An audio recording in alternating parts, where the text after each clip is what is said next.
So good morning, everyone, and welcome to February meeting of the Planning Committee of BCP Council. Before we go any further, I'll hand over to the Democratic Services Officer, Ms. Holyoake, to do our housekeeping arrangements. Thank you, Chair. Please note this meeting of the Planning Committee is being recorded by the Council for live broadcast and will be published on the Council website for a minimum of 6 months. The meeting may also be recorded or streamed for live or subsequent broadcast by members of the public, although ultimate discretion in this lies with the Chair. For those in the room, please note if the fire alarm sounds, please exit the building by way of the nearest available signed fire exit route and make your way to the assembly point along Bradley Road under the flyover. Finally, please ensure background noise is kept to a minimum. The mobile phones and other devices are turned off or switched to silent for the duration of the meeting. For those in the room, this includes turning off microphones and turning the volume down completely on your laptops. Thank you. Thank you. Have we any apologies for absence? We've had apologies from Councillor Joe Clements, Councillor David Flagg, Councillor Dr. Felicity Rice, Councillor Kate Salmon, Councillor Michael Tarling and Councillor Cameron Adams. And we have some substitutes? We do. We have Councillor Tony Trent here for Councillor Tarling and Councillor Simon Bull is here for Councillor Salmon. Thank you. So now I'll ask everyone on the at this end of the room to introduce themselves. I'll start. My name is Marianne Pedvin. I'm councillor for Newtown and Heatherlands and I'm chair of Planning Committee. Morning, I'm Paul Hilliard, councillor for Muddyford, Stampit and West Highcliffe, and I'm deputy chair. John Challoner, councillor, ward member for Camping Cliffs. Matt Gillett, councillor for Talbot Woods. Sharon Carr-Brown, councillor for Queen's Park. Gillian Martin, councillor for Boscombe West. Peter Sidaway, Broadstone. Brian Hitchcock, Hamworthy. Simon Bull, Winton East. Tony Trent, Oldham, Bourne Valley. So they're the 10 people who are serving as members of the committee for today, and then we have various officers with us. If we start along on my right. Good morning, Chair. David Hodges, Development Management Manager. Good morning, everyone. Simon Gould, also Development Management Manager. Morning, I'm Wendy Lane. I am the Director for Planning and Destination. Thank you. We've already met Ms. Holyoake.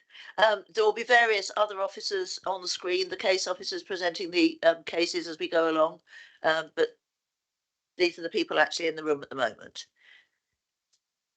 So we move on to declarations of interest. Has any members of the committee got any declarations of interest about any of these applications that we're due to be looking at?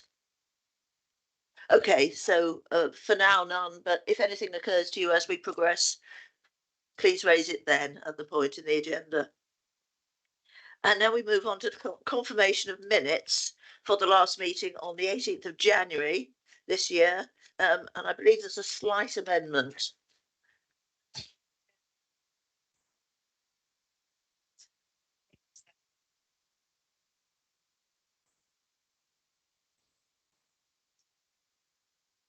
Thank you.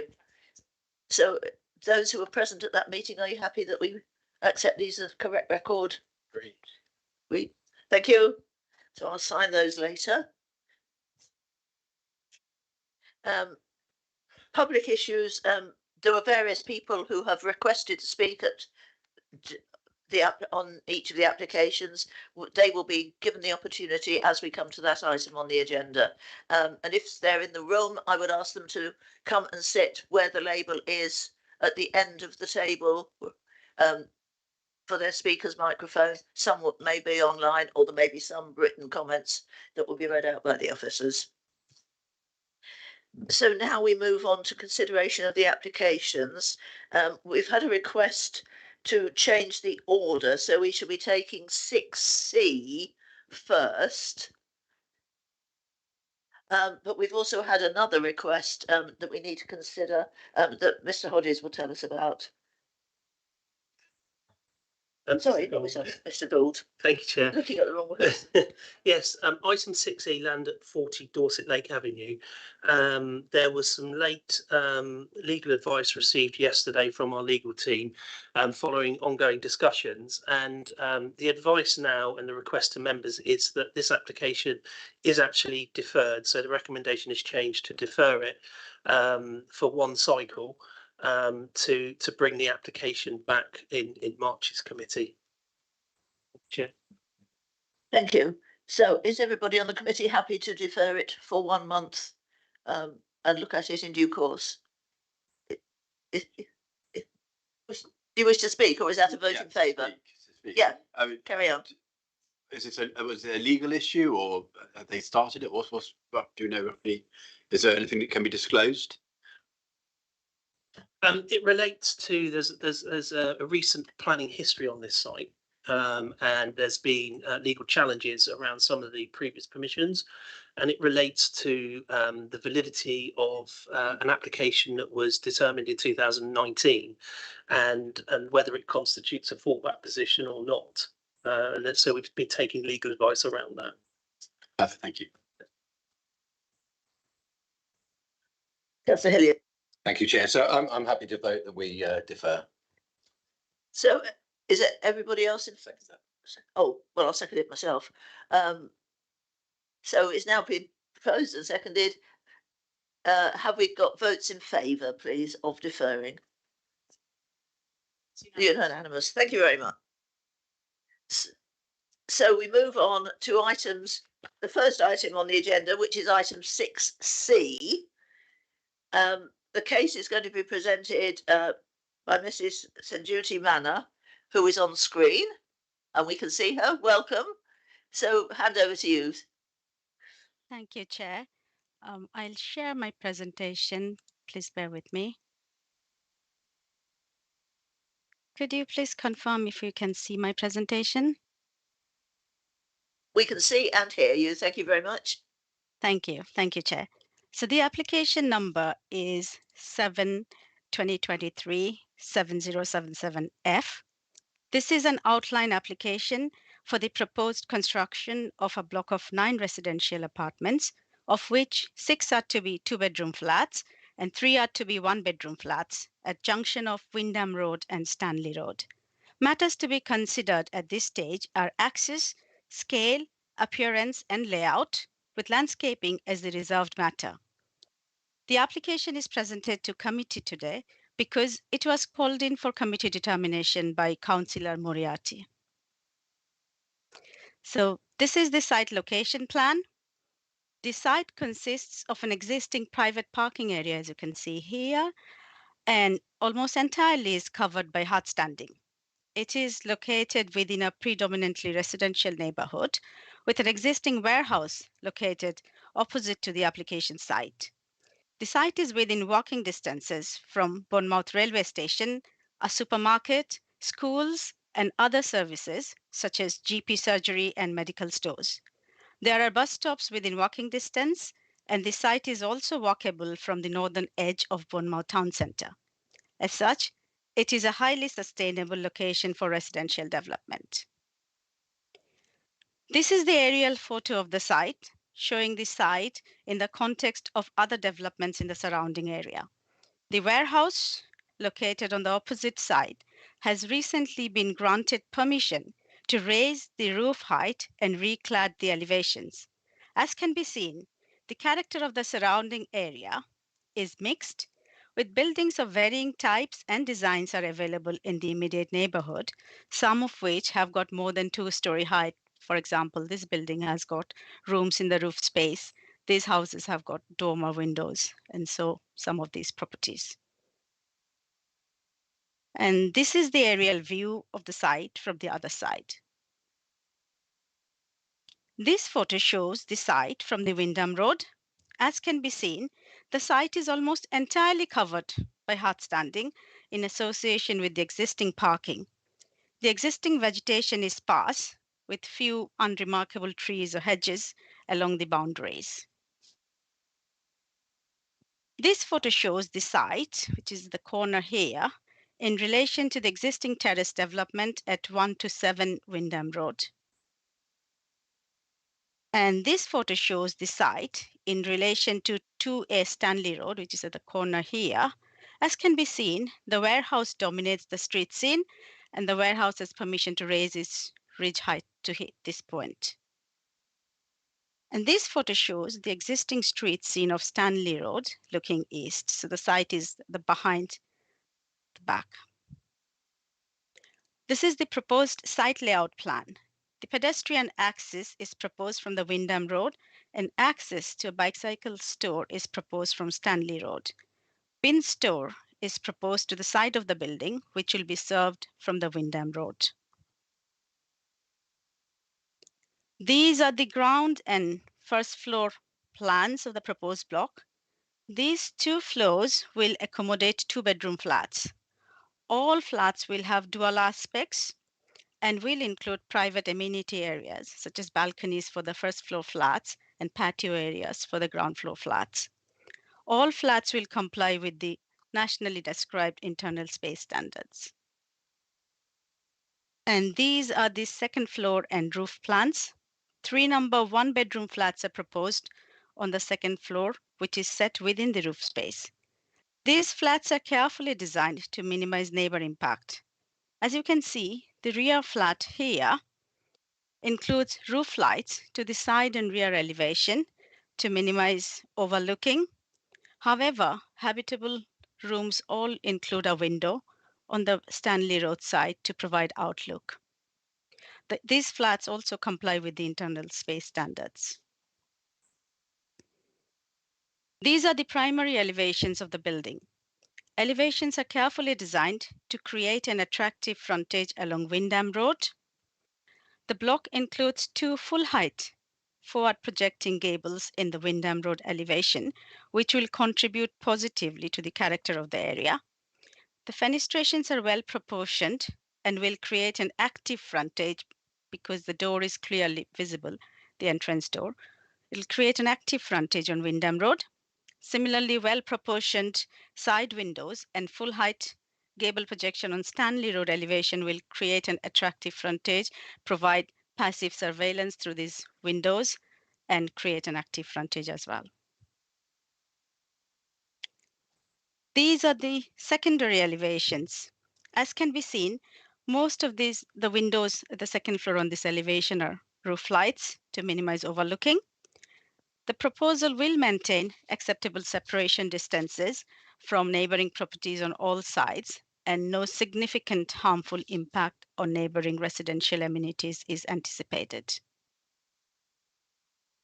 These are the proposed street scenes.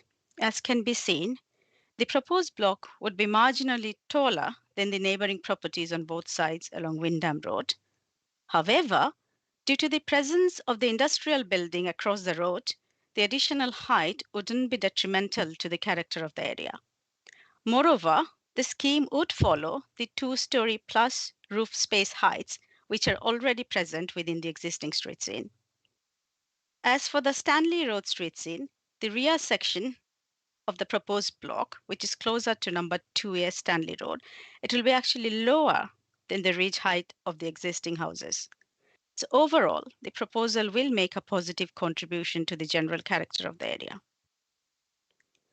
So to planning balance, the proposal will deliver 9 new flats within a highly sustainable location.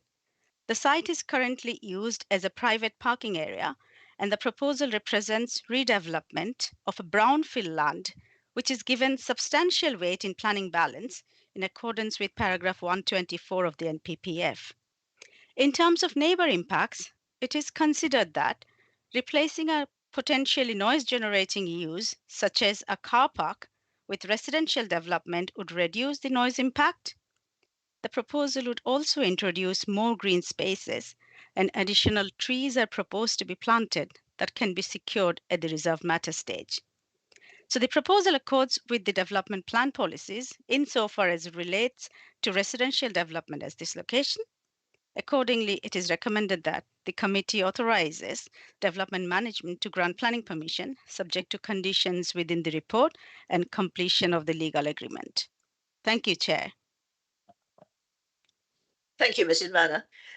Now, I believe we have some speakers, some objectors, some supporters, and the ward councillors also want to speak. So, first of all, we have Mark Elkins and Carrie Holland's written statements that will be read out. Thank you, Chair. Yes, neither are able to attend. So, first statement is from Mark Elkins. I make this statement as coordinator of Eastcliff and Springbourne Residents Group and also as the lead on the pending application to create Eastcliff and Springbourne Neighbourhood Plan Forum. Eastcliff and Springbourne Ward is one of the most densely packed places in the southwest. It is simply unfair on residents to cram in more developments for small flats, whilst most other parts of the BCP Council area have far more space. Many of those objecting to this development do so on the grounds of parking and are clearly unaware that Eastcliff and Springbourne Ward was stitched up by the majority of councillors when they overwhelmingly dictated to my ward that you will have flats and HMOs built without parking in January 2021. Many working people have to use a motor vehicle to get to work, as they don't all live in the white-collar university-educated world inhabited by ward councillors, unlike strivers in the ward who have to use a car to get to out-of-the-way industrial and business parks to work and juggle parental responsibilities. I note this SBD policy was rejected by the public at the consultation stage. I also note this policy does not apply in many wealthy parts of the BCP Council area, such as Branksome and Talbot Woods and Southbourne, or indeed in the vast majority of the Council Leaders Ward of Broadstone. From discussion with residents and at public Eastcliff and the Residents Group meetings, in relation to the above mentioned pending neighbourhood plan, there is a desire for more family homes with parking because Eastcliff and Springbourne Ward is simply overrun with small flats. So it really doesn't need any more.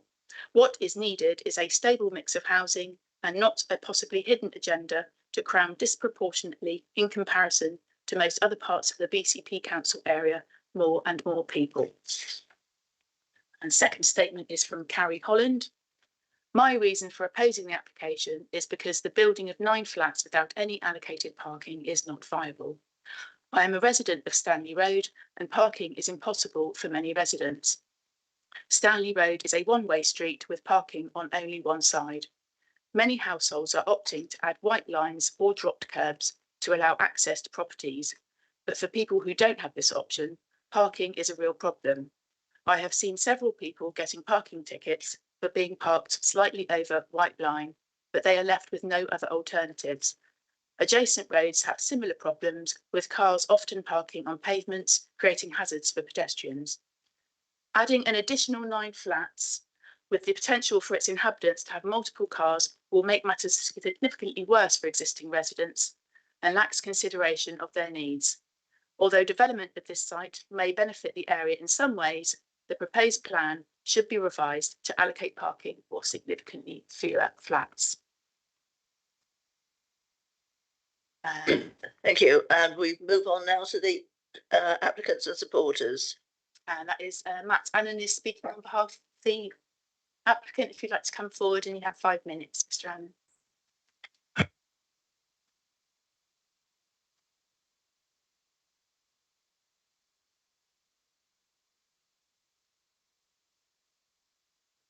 Thank you, Chair. Good morning, members. My name is Matt Annan. I'm a Chartered Town Planner and Director of Pure Town Planning. The Planning Officer has clearly and comprehensively explained the full details of the proposed scheme to you in our opening presentation. And throughout this application process, we have worked closely with your office, for which we thank them for their time and efforts in this regard. I wish to outline why we feel planning permission should be granted today, in line with the officer's recommendation. Firstly, principle and character. The site was last used as a private staff car park for the former Travis Perkins building opposite. Travis Perkins have now moved from this location into their brand new purpose-built facility on Ashley Road near Kings Park. The new owners, Silver Crane Company, have bought both buildings opposite and had the opportunity to purchase this site, but they chose not to, as it was surplus to their requirements. They had recent planning approval, which you've heard about, for commercial units, where the parking for that unit was calculated and found to be acceptable without this site. Therefore, this is a brownfield site in a highly sustainable urban location where the principle of residential development is considered to be acceptable. You'll be aware that Bournemouth area within BCP has a significant shortfall in housing, and as such, the benefits provided from the supply of new homes must have significant weight and a tilted balance in favour of granting planning permission. This scheme delivers 9 additional dwellings in a highly sustainable location. The traditional form proposed with its tiled, hip roof with gabled design features, square bay windows, finished in red brick, which is reflective of the surrounding area, with decorative brickwork banding, but with more contemporary fenestration arrangement, achieves a high level of architecture and a style that would positively contribute to the quality of the street scene and respect the site and its surroundings in full accordance with core strategy policy CS21 and district-wide local plan policy 610. Secondly, neighbouring amenity and immediate future occupiers. At paragraphs 37 to 44 of the case officer's report, your officer assesses the relationship that the proposed development would have with all surrounding neighbours in detail. And as such, I will not repeat this again now, but given the proposed siting of the building, the distances to neighbouring properties, together with their floor plan layouts and window arrangements and orientations of their outlook, your officers agree that the proposed scheme would not lead to any harmful overlooking or overdominance of any adjacent neighbours. All units exceed the national minimum space standards. All habitable rooms have been arranged to receive ample levels of natural light with good outlooks. As you've heard, the flats on the ground floor have their own private patio. The 3 flats on the first floor have their own private balconies, and the 3 units within the roof have Juliet balconies, but all units have access to a communal garden area to the rear of the building. Therefore, the scheme provides a high level of amenity for the future residents. Thirdly, highways and parking. As previously mentioned, the site falls within a highly sustainable location within walking distance of the Lansdowne, the northern edge of Bournemouth town centre, and only 500 metres from Bournemouth's main travel interchange with the railway station and the bus station, as well as 3 major food stalls, being Lidl, Asda and Aldi, and other services and schools, all within convenient walking distances. Given the sustainability of the site falls within parking zone B under the BCP parking standards, where a car-free provision for this type of development is acceptable in this location. The proposed cycle provision of 1 space per bedroom with 2 visitor parking spaces is also compliant with the council's adopted standards. The council's highway department have no objection to the proposal. Finally, ecology. As secured under condition 14 in your report, the development will provide biodiversity enhancement measures consisting of bird and bat boxes, as well as swift and bee bricks in accordance with CS30 and CS41 of the local plan. And as you can see from the site plan, there's increased opportunity for soft landscaping around the site. Members, in summary, this scheme delivers 9 high-quality dwellings with good amenity levels in a sustainable location, close to local shops, services and schools, whilst not detrimentally impacting on the character and appearance of the area, neighbouring amenity or highway safety. I hope you agree with your officer's recommendation to grant planning permission. Thank you for your time. Thank you, Mr. Allen. And now we have both ward councillors here, Councillor Sarah Armstrong and Councillor Anne-Marie Moriarty. And so over to you to make your statements now.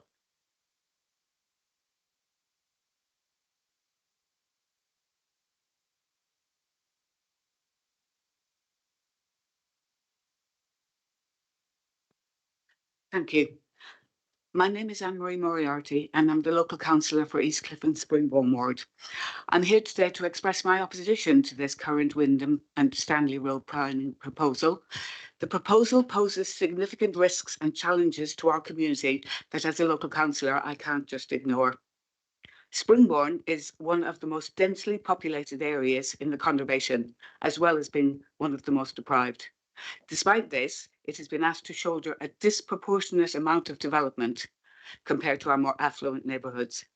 We need to prioritise the health and well-being of our residents in any development plans, and I do not believe that this proposed development does this.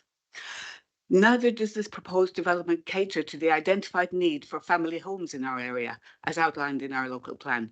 Instead, it offers small flats that don't cater to the needs of our ward. This misalignment threatens to undermine the aspirations and effectiveness of our overall planning strategy. This proposed development also fails to adequately address the strain it will put on other places of our ageing infrastructure. It hasn't considered the increased need for education, health and social care services, police services and childcare. These are already either non-existent or at breaking point in our area. Neglecting these critical considerations will lead to overburdened utilities and a diminished quality of life for all our residents. The absence of provision for disabled parking anywhere in this development raises for me serious concerns about accessibility and inclusivity. Where will disabled residents or visitors park? Ignoring this crucial aspect of our equality legislation neglects the needs of a very vulnerable segment of our community and contradicts the ethos of both the current and the proposed new local plan.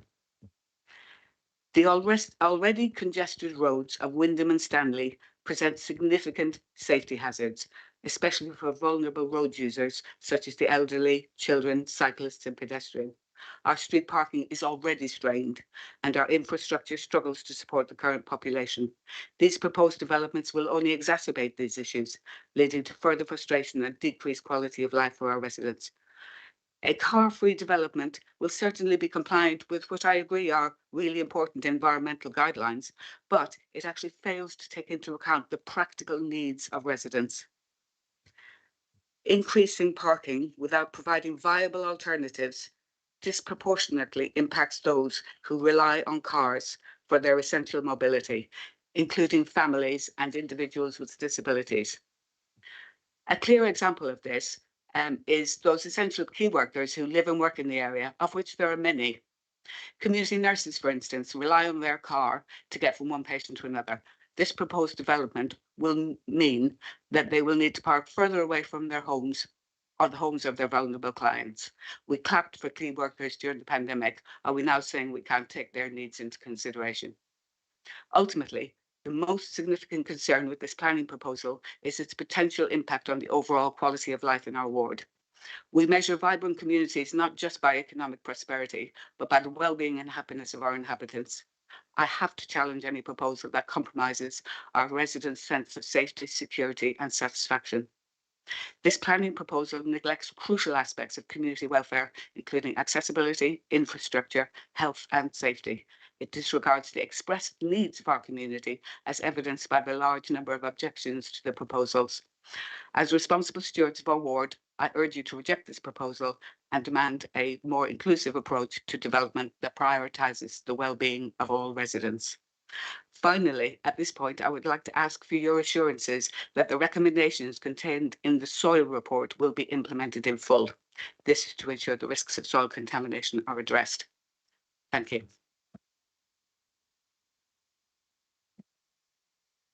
Thank you, Councillor Moriarty. And now I call on your colleague, Councillor Armstrong.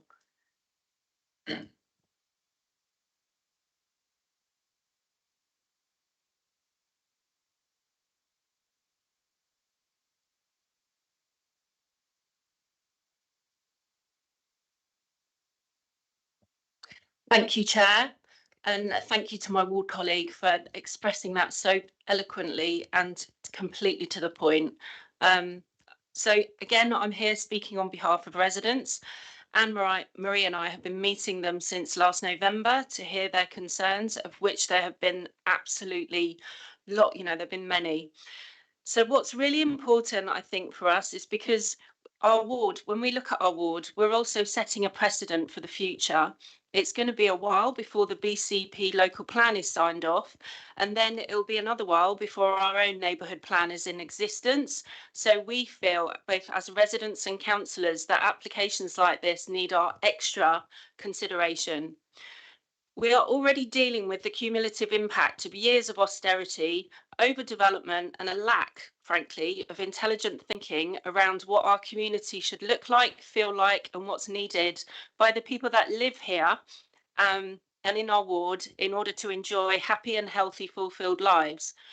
What we experience as a result of the overcrowding and overdevelopment and poor quality housing and development is noise and increased antisocial behaviour, crime, fly tipping, which this particular part of the ward is a huge issue due to the type of accommodation that's already in existence, air and light pollution, increased CO2 emissions, poor health, especially mental health, poor quality of life and life expectancy and poverty. On top of that, people report that they just do not feel safe. So aspiring to the ambitions of our local plan for sustainable neighbourhoods, we really need to start prioritising the health and well-being of our communities in this planning process and listening to them and acting accordingly. So another concern about this proposal, although it's about a housing development, I'm not seeing that there's any guarantee here of affordable housing, which is really what is absolutely needed in our ward.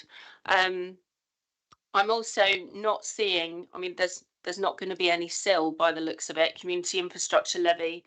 So what is actually being offered to the community to mitigate against all this overdevelopment in this particular area? We've already seen the pictures presented by the officer. You can see, I hope you can see that it is such a densely populated area.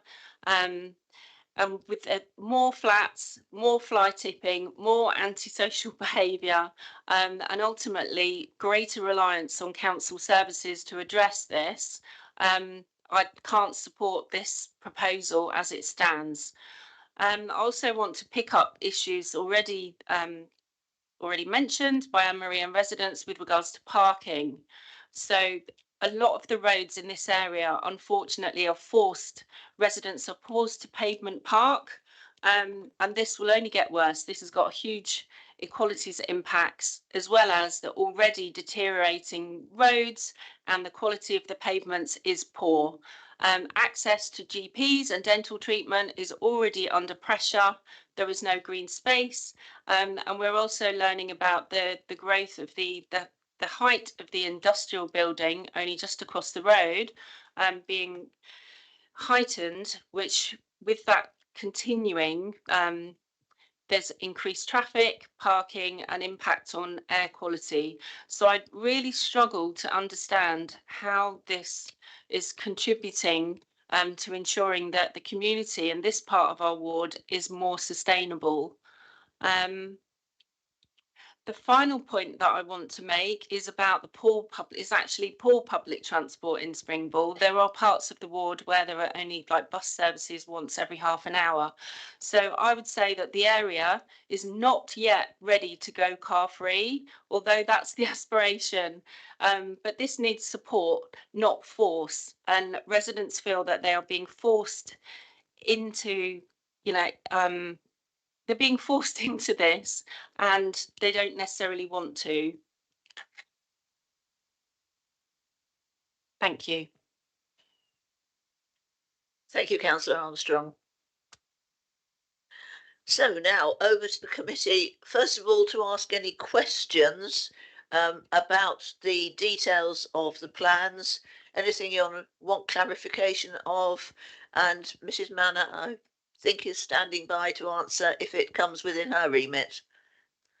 So any questions? Councillor Carr-Brown, then Councillor. Thank you. I have a few. Would you like them all at once? Well, depends. It may be better to take it. I mean, depends what they are. It may be better to get answers as you go along. Okay. Just to clarify what was just raised there, sorry, I was just scrolling back through. Is there SIL attached to this? Mrs. Manner, can you answer that? Yes, Chair. The development is still liable. It is mentioned on paragraph 64 of the committee report. Thank you. Thank you. I was just scrolling through again after that was mentioned, but I hadn't. Right. The thing I wanted to understand was the front door of 2A Stanley Road is on the side, and there is, I mean, most houses that have their front door on the side, they also have orientated the house so that is, there are windows and things, and there is a window there, and there is a window also on the ground floor of this development at that, which would be facing Stanley Road. I have to admit, I'm not completely clear. How far would Stanley Road's front door be from the wall of, or the boundary of this building? And because I'm thinking it's really not very far at all. And what would they actually be looking at? What would Stanley Road on that side, because it says it's okay because it's flank to flank, but if your front door is on the side, I think that changes, as it were, what the flank of the residence property that's already there does and feels like. So I'd like some sort of, if you could flesh that out, please. Yes, thank you for the question. So the distance between the window of the new development at the ground floor and the Stanley Road, 2A Stanley Road's front door would be about 4 meters. And we have to also appreciate the front doors are normally in the public realm, which means that anybody can actually see the front door. You have the post people coming in, delivery vans coming in. So the front doors are normally already exposed to public views. So for this reason, and also this is a ground floor window, there is no first floor windows on this side, and there will be boundary treatment. So for these reasons, the impact, there is no overlooking impact is considered detrimental from the new development on property number 1A. Thank you. So I suppose what I was driving at was when I open my front door, if I live at 2A Stanley Road, in front of me, 4 meters away, have I got a window or have I got a wall? Have I got a long brick wall right in front of me, 4 meters away? So it will first have the boundary treatment, which is existing, a boundary wall or a boundary fence, which will be finalized at the reserve matter stage. And beyond that, after 2 meters of the boundary, there will be a window. Thank you. And my final question is, I'm aware, I live nearby. I'm aware that the GP services are under pressure in that area. You say that there are GP services. Are there GP services with space, with capacity? This is a minor development, so NHS were not contacted for their comments on this type of developments. For a development of 9 flats, we normally wouldn't check if the GP services have got spaces. However, David or Simon probably could answer if you have more clarifications on this, please. Thank you. Yeah, thank you, Chair. I'd say that's not a material consideration in this respect. At the moment, there's nothing within the planning policy structure that would require us to make sure that there is sufficient medical provision nearby. That would be for the NHS to make sure that they're responding to the development industry to make sure that they are providing additional surgeries, enhancing additional surgeries. So it shouldn't be seen as a barrier to resisting granting planning permission. So I'd say that that's not material. It's almost like you're looking at it the wrong way around. Thank you for that. We are talking 9 flats, yes, but we're talking potentially 24 people, which is a much larger number. But thank you. I finished my questions for now. Thank you, Councillor Gillett. Yeah, so I noticed there are a number of objections about the actual building of the property and the potential for disruption there. And in the report that you wrote, very comprehensive, it sort of covered some of those issues, but it did kind of seem to say that, well, that's all going to be sorted out in the CMP, but it didn't sort of flesh out, because probably it's not agreed yet, what the CMP is going to look at. So how's that going to be sort of monitored and make sure that actually happens? So the CMP includes details to be finalized by a report later stage, and which talks about the hours of operation, which is separately again conditioned to minimize disruption. And then there is also a separate condition to secure noise and dust management plan. And then the CMP itself is going to secure the methods of preventing, for example, how mud will be carried on the highway, or the locations of loading and unloading and storage of different plants and waste, and arrangements for vehicle parking at the time of construction. So these are standard details that are normally secured through CMPs. And I'd say, even though I'm tempted to actually say that the noise and disturbances caused by construction during normal working hours is not a material consideration because it's also controlled by a separate legislation, so the Pollution Act. So it's given very minimum weight on planning balance.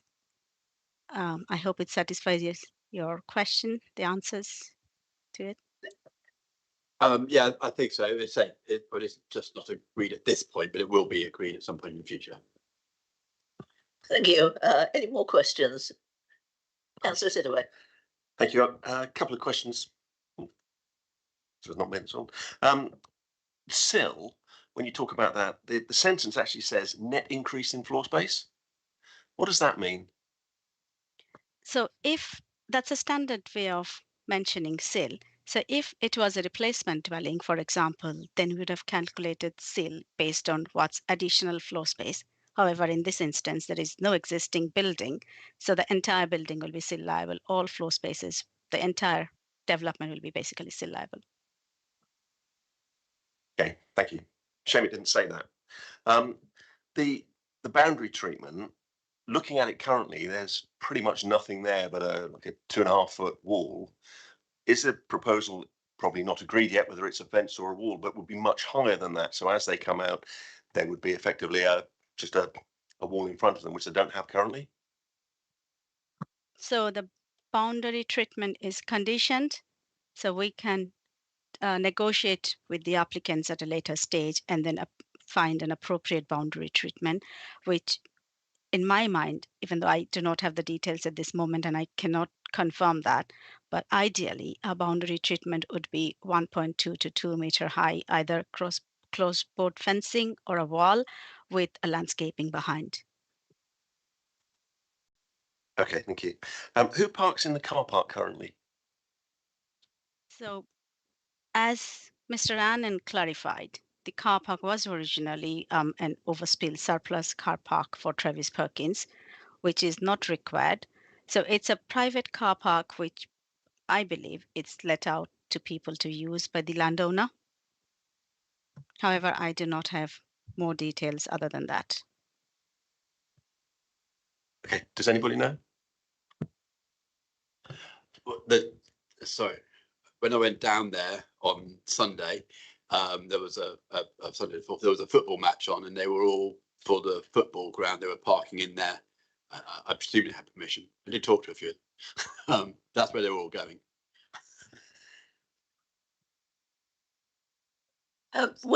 We have the agent is indicating that he wishes to answer this question. So in this particular circumstance, I'm happy to call him back to the microphone to answer the question. No, but it's because it's being transmitted. You need to be on mic.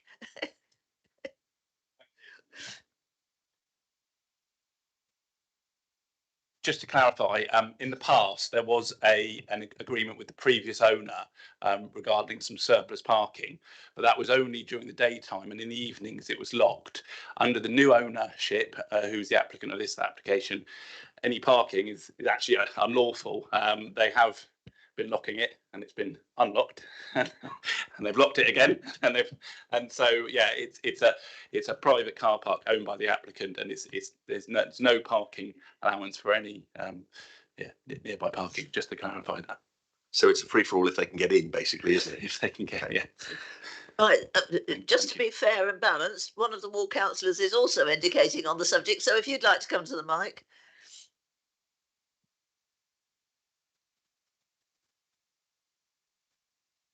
Thank you, Chair. On one of many occasions that I've been in Stanley Road meeting residents, actually one of the residents had a key to the car park, and it was being used by residents as overspill parking in the evening. But I accept that may have changed in the last couple of weeks or so. Thank you. One last question from me, Chair, if I may. The parking outside on where the yellow lines are on Stanley Road, is it proposed that the yellow lines are changed? So will there be parking right outside the flats? And that's going to make the situation worse or not? Mrs. Manner, can you answer? I actually, unfortunately, do not have any answer to that, but I suspect the current application doesn't include any proposal to change the yellow lines. But we have Mr. Alexis Edwards here, who is the highways manager. Alexis, would you like to come back to this, if you please? Thank you. Sure. As part of this application, there is no requirement to change the double yellow lines. Should residents or councillors in future request alterations to the traffic order in that area, then the traffic team will examine the request and may look to change it if so required. But as part of this application, there's no need to do so at this time. Thank you. Any more questions? Right, we can move on to the discussion now. So your thoughts on this application, and in due course, I hope someone will put a motion to either accept or refuse. Councillor Trent. Thank you, Chair. I have to say, you know, it's one of my regular issues with car-free developments, and that is that there are two types of residents that would likely live in such a property. Those of early retirement age could possibly manage in a car-free environment, but those younger people of a working age, there is a slight issue in as much as jobs don't fit within the 9 to 5 sort of public transport window or anything like that. In fact, unless people are working in office jobs in the town centre or whatever, a lot of the jobs are 24/7. The hospital is one of the major employers, and there's several jobs in industrial estates and things like that which require people to use private transport because public transport is not 24/7. So I think the provision of on-site parking, or the lack of it, is an issue with this, although I do understand that there probably aren't planning reasons to support that. The actual building itself is visually acceptable. It looks less than it would actually be on site. But I do feel that not actually been catering for people who are likely to live there in terms of parking and facilities is, I think, missing from the whole thing. But let's say I do accept that there probably isn't a planning reason to support that. Thank you. Unfortunately, we are having to abide by, among other things, the parking SPD, and whether we like it or not, and I know a lot of us don't like the provisions of it, but that's what we've got at the moment. So that's what we're supposed to work to. Councillor Gillett. I just wonder whether, after my rather fun experience of going down there during a football game, or just before one, whether on the time frames for the building development, whether something it was mayhem. There was nowhere to park, and it was a chock-a-block with cars. Whether something could be, apparently it's not like that normally, according to one of the residents. But it's not very good, but it's not like that normally. Whether in the time restrictions that are being prescribed, which aren't part of the CMP, are on there as anyway. We suggest that that they're not doing the development within a couple of hours before a football match, or off season or something.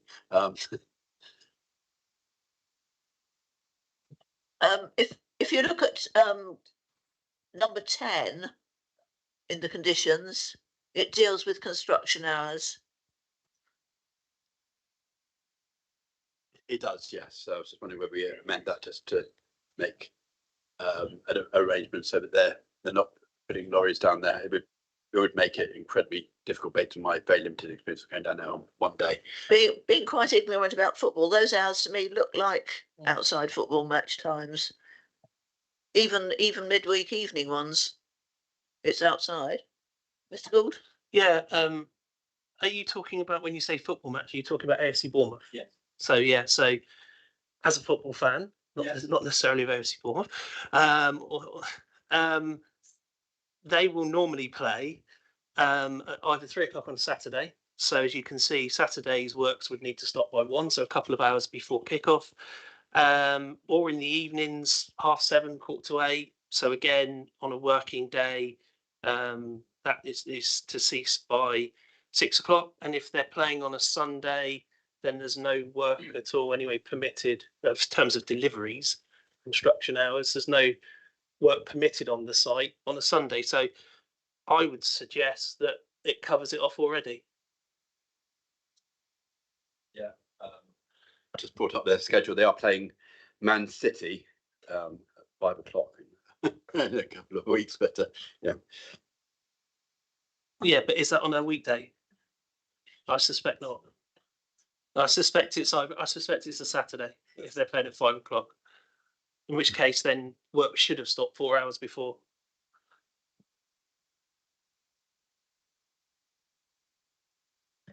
If that's an upcoming match, construction will not have started by then, whatever we decide. And we don't know the programme for next season or the season after or the season after, so. Councillor Carl-Brown. Thank you, Chair. But as the Cherries will be staying up in the Premier League, we can guarantee that they will be playing such important matches at similar times in ensuing years. That plug aside, in terms of this development, I understand that we're tied by the SPD, but together, you know, in reference to parking. And we all do want to see sustainable towns where people move around, you know, freely on bicycles, and Holdenhurst Road isn't the bike wrecking road that it currently is. And I speak from experience. And that we have amazing bus services and all of that. The fact is, as has already been stated, people will be getting in their cars to go to work at all hours of day and evening and night. And it does seem unfair, frankly, to bring in another development that doesn't take that adequately into consideration. Stanley Road is a very congested road. Wyndham Road is a very busy road. I know them very well. I live very nearby. So I have very big reservations about it on that basis. The development itself, I think, is quite attractive. The flats are not huge. They do clear the minimum requirements, but only just.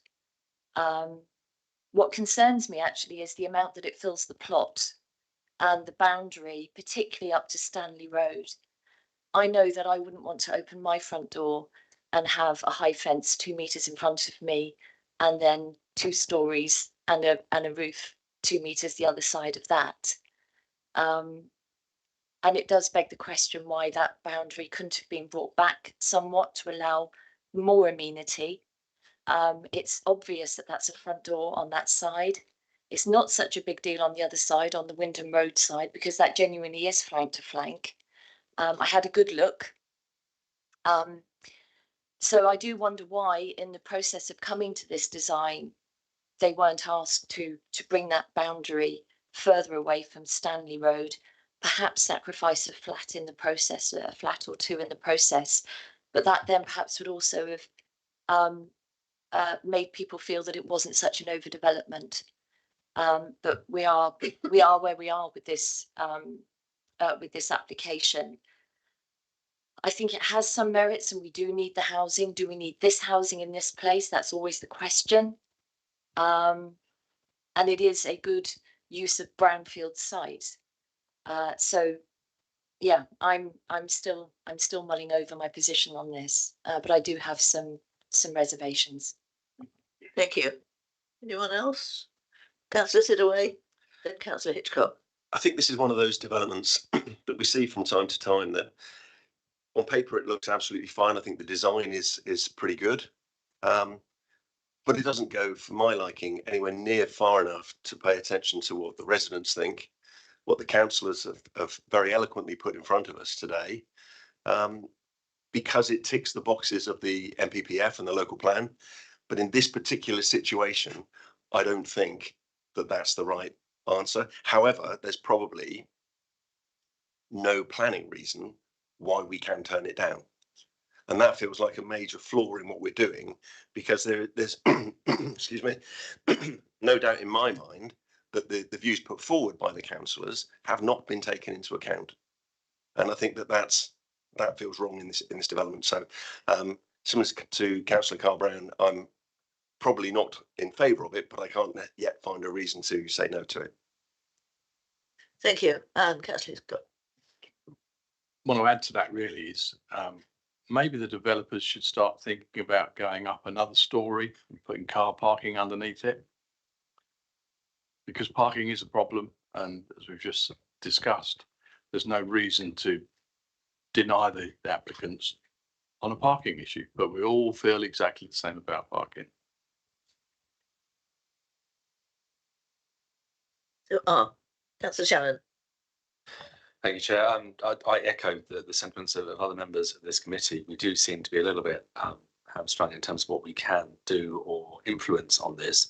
And I just feel that this development, and I agree, on paper looks fine, but actually, is it really good enough? We've already heard that as an area, there's a shortage of parking. We've heard that actually there's a shortage of small family homes rather than flats. Where is the pushback coming from the council in terms of trying to drive the kind of development that actually people want to see in these areas? And I just feel that, when a fait accompli is just presented to us because ward councillors have been able to call something in and put it in front of us, but we can't actually assist the ward councillors and those residents. And actually that's quite limiting, isn't it? And, I feel that as a council, we should be doing more in terms of saying, okay, you want to cram the maximum number of units on that flat, on that piece of land for your maximum profit. I get that, because obviously that's what a developer will do. However, why are we not saying, let's not have minimum sizes, let's not have zero parking, let's not actually have no external space, let's not actually impact on everyone around you? I think as a council we should be doing more. Thank you. Councillor Hilliard. Thank you, Chair. So obviously we're between local plans, so we're bringing forward the first BCP local plan, which to an extent all ward councillors have had an opportunity to comment on their wards, and in the future maybe this type of development wouldn't come in the same style, but we are where we are. It's been said before, so I can't see any grounds for refusal, so I propose agreed as set out. Thank you. Thank you. Is anyone able to second that? Thank you, Councillor Challoner. So let's move straight to the vote. If you are happy to accept Councillor Hilliard and Councillor Challoner's proposal that we accept the application, vote for. If you want to refuse it, vote against. And of course, there's always the option to abstain. So those in favour of the motion and accepting the application, vote now. 1, 2, 3, 6. And those against? 1. And abstentions? 1, 2. So that is passed. So that application is passed. Thank you very much, everybody.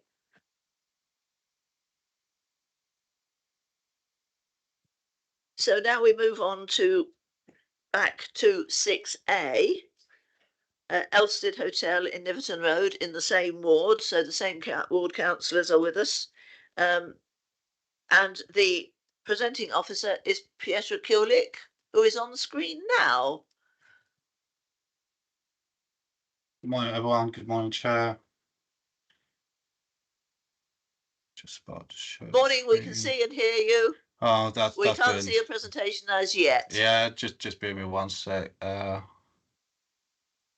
you see the PowerPoint presentation? Yes, we can. You can see Thank that. you very much. Yeah, let me just enlarge it.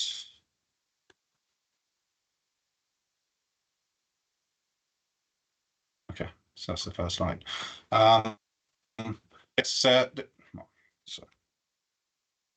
The application site consists of existing Elstead Hotel, and the proposal is for outline permission to demolish the existing hotel, which consists of 54 hotel bedrooms, to erect a block of up to 59 apartments with associated residential gym, cinema, and parking, as well as access and storage.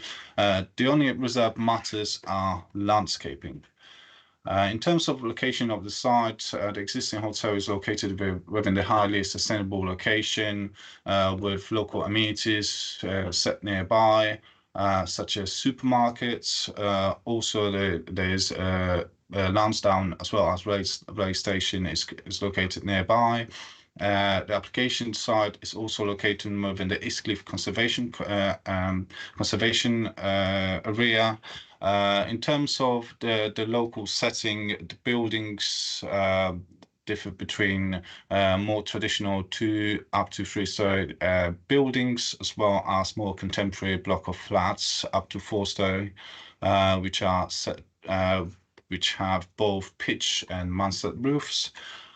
This is the existing hotel, which consists of 3 buildings. There are more traditional 2 Victorian villas, which are joined together with an infill building. There are lots of extensions on site, such as mansard roof, which is not sympathetic to the site itself. Also, there are lots of extensions set to the rear of the site, again not very sympathetic to the existing core of to the original core of this hotel. In terms of the site plan, the proposal is, as noted already, for 59 flats. There will be, although the landscaping is reserved matters, there is identified a scope for soft landscaping. Also, the proposal shows some car parking spaces set to the front, which is 12 parking spaces, which is considered an improvement when comparing to existing up to 37 parking spaces to the front of the site. There will be also some car parking spaces set to the rear of the site. Also, to the side of the building, there will be access provided to the underground cycle store. In terms of the elevation and design itself, the approach is towards more Art Deco style. This sort of design is not in principle objected by the urban design officer as well as conservation area officer. Those are further plans showing the rear and side elevations. In terms of the street scene analysis and the proposed design, we can see there are also buildings, more traditional as well as contemporary block of flats. On this plan, you can see, on this slide, you can see a few examples of nearby block of flats showing different designs. Therefore, on balance, it is considered that the Art Deco style building is acceptable in principle, and given the broader setting of the conservation area, it won't be harmful to the setting of the conservation area itself.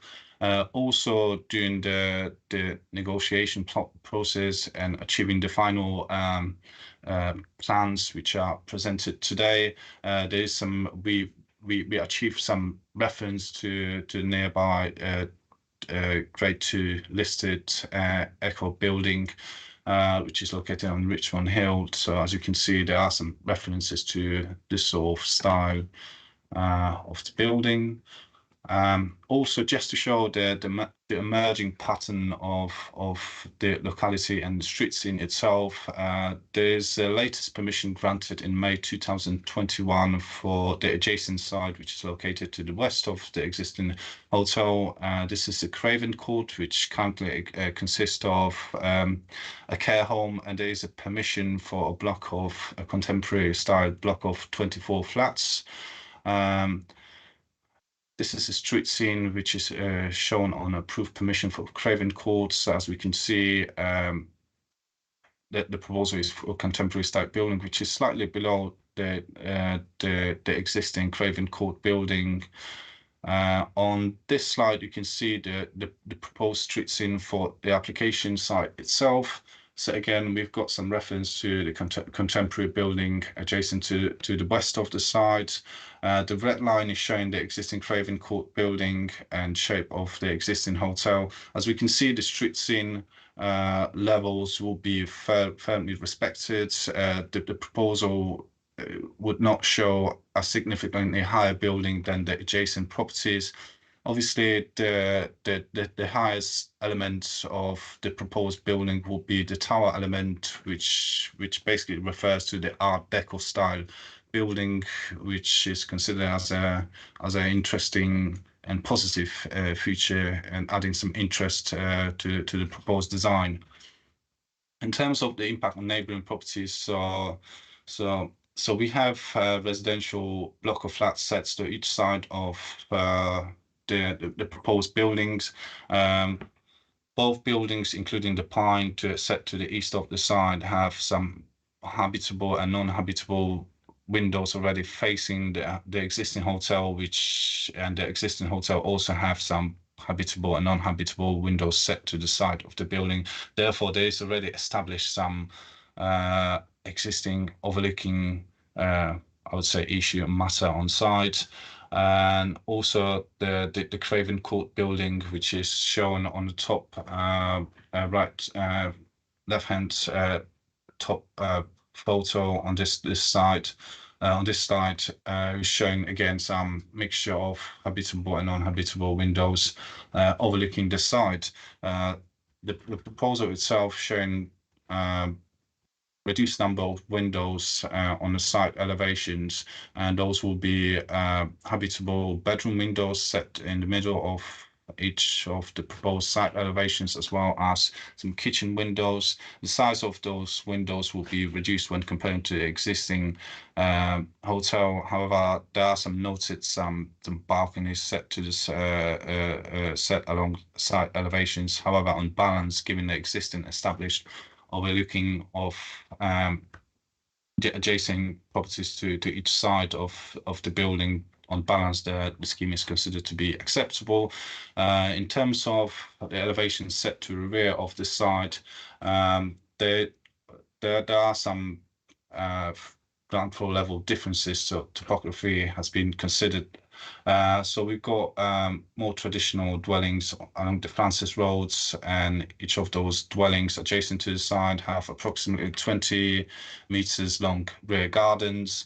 In terms of the proposed buildings, the proposed rear elevation will be actually where the distance between the rear elevation of the proposed building and rear boundary lane would actually increase. So I just want to make a note in the officer's report, I believe in the paragraph 88, but I will just confirm that later. There is a reference to decrease, but actually the gap will increase. So the separation distance will increase, therefore impact on the neighbouring properties will be acceptable in principle, because it will be at least 25-35 meters away from the nearby residential dwellings along Francis Road. In terms of the proposed unit, the mix of units will be in form of 22 one-bedroom flats, 37 two-bedroom flats, so that will give us approximately 63% of two-bedroom units. It is noted that the local needs and the preference is towards at least two-bedroom flats, but given the sustainable location of the site, lack of 5-year housing supply within the BCP, the scheme again is on balance considered to be acceptable, given acceptable minimal space standards, as well as amenity spaces in form of balconies, and again sustainable location of the site. As noted already, there are some proposed parking spaces, as well as there will be proposed cycle provision within the lower deck of the building. The consulted local highway authority officer did not object the final drawings, therefore the scheme is acceptable in those terms. In terms of green space comparison, there was a note from conservation officer saying, like, in principle, the front-facing parking spaces shouldn't be allowed, and we should actually ask for more soft landscaping on site. In response to that, the applicant provided some comparison drawing just to show the amount of existing and proposed soft landscaping, same with hard landscaping. So although the landscaping is reserved, we can see now the site could achieve a high amount of soft landscaping.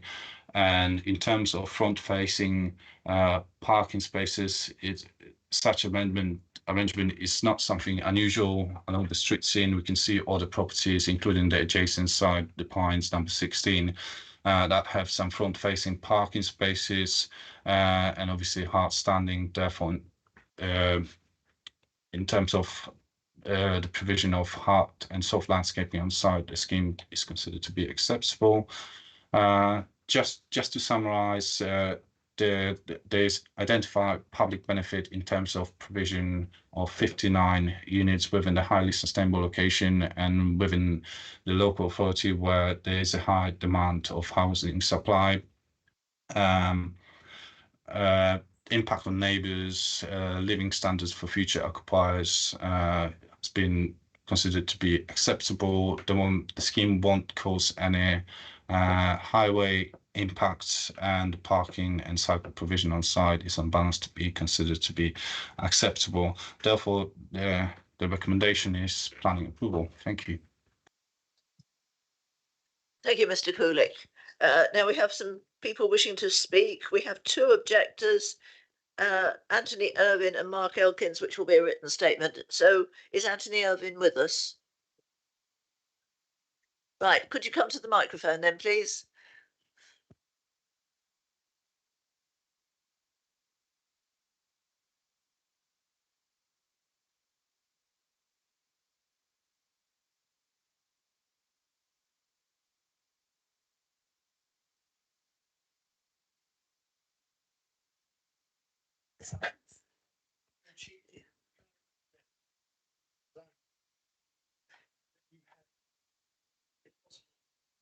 Microphone sort of here, central.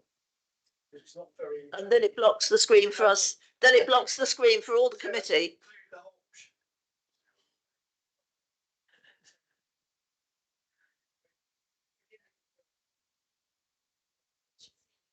Might be important ones, I don't know.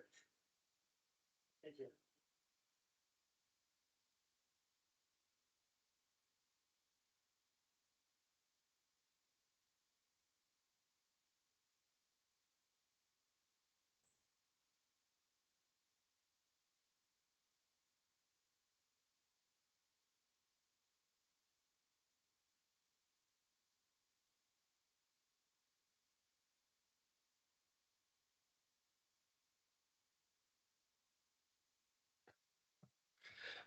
Thank you for this opportunity to speak and the whole consultation process.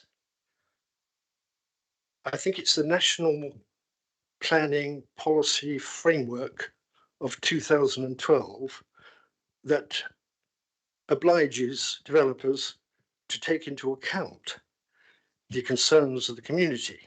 So I don't want to be cynical, but I do wonder if this whole objection process is slightly tokenistic, but prove me wrong, because I don't think the developers have really come back to numerous objections in terms of changing their plans.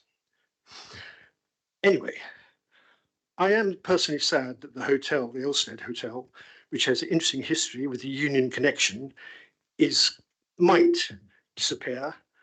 And I'm always hoping for Bournemouth tourism to resuscitate itself, where you might need hotels with a difference. But anyway, a lot of people are going to miss the hotel, and a lot of people will miss the budget-friendly leisure club, including myself. I want to raise three major points, and I want to stress that I'm talking not just for myself, but for my neighbours in Francis Road. The main first point of my 3 points is the height of the proposed development. It is higher than the present building, which is truncated. And with the tower, proposed tower, it's even higher than the neighbouring properties. So we can't delude ourselves about that. So height is a problem. I know the proposer on the planning side of the pier to front developments said we might even benefit from it, but I have to take that with a pinch of salt. Light will be affected, I think, especially in the winter, when the sun is lower, and there's a possibility of more shade. And I want to point out something very important. Francis Road is at a lower level than Niverton Road, and therefore any extra height is accentuated, exacerbated. So that's point one, the height. The second point I want to make is very important to us, is the balconies, the long-running balconies at the north side of the building overlooking Francis Road are liable to be very intrusive. And it only takes one flat to have a party, and regularly, and there's going to be noise disturbance at night. So I think that is a very important point as well. And there's an interesting case as recent as 1st of February, I think it was, 2023, where residents took on the Tate Modern about an overlooking balcony, and they had to go to the Supreme Court, and Tate Modern lost. So Mr. Irvine, sorry to interrupt, but you have now had considerably more than your 2.5 minutes. Okay, can I so just will you please end it, because yes, to make room for the other absolutely, objector. yes, I believe in. Sorry, I should have brought my stopwatch. The third point I was going to make was the car park at the back is going to be disturbing and a lot more traffic and noise and pollution. And so in summary, I just think it's too bulky, too big, too high. I'm sure they're not mean to be antisocial, but it's not a sympathetic development in the environment. Could you please end your remarks now, because you have got some. Yes, I'm sorry to overstep. I don't mean to be rude. Thank you very much for letting me speak. I did time myself, but I think I speak slower. I obviously speak more slowly in public than in private. Thank you. Oh, right.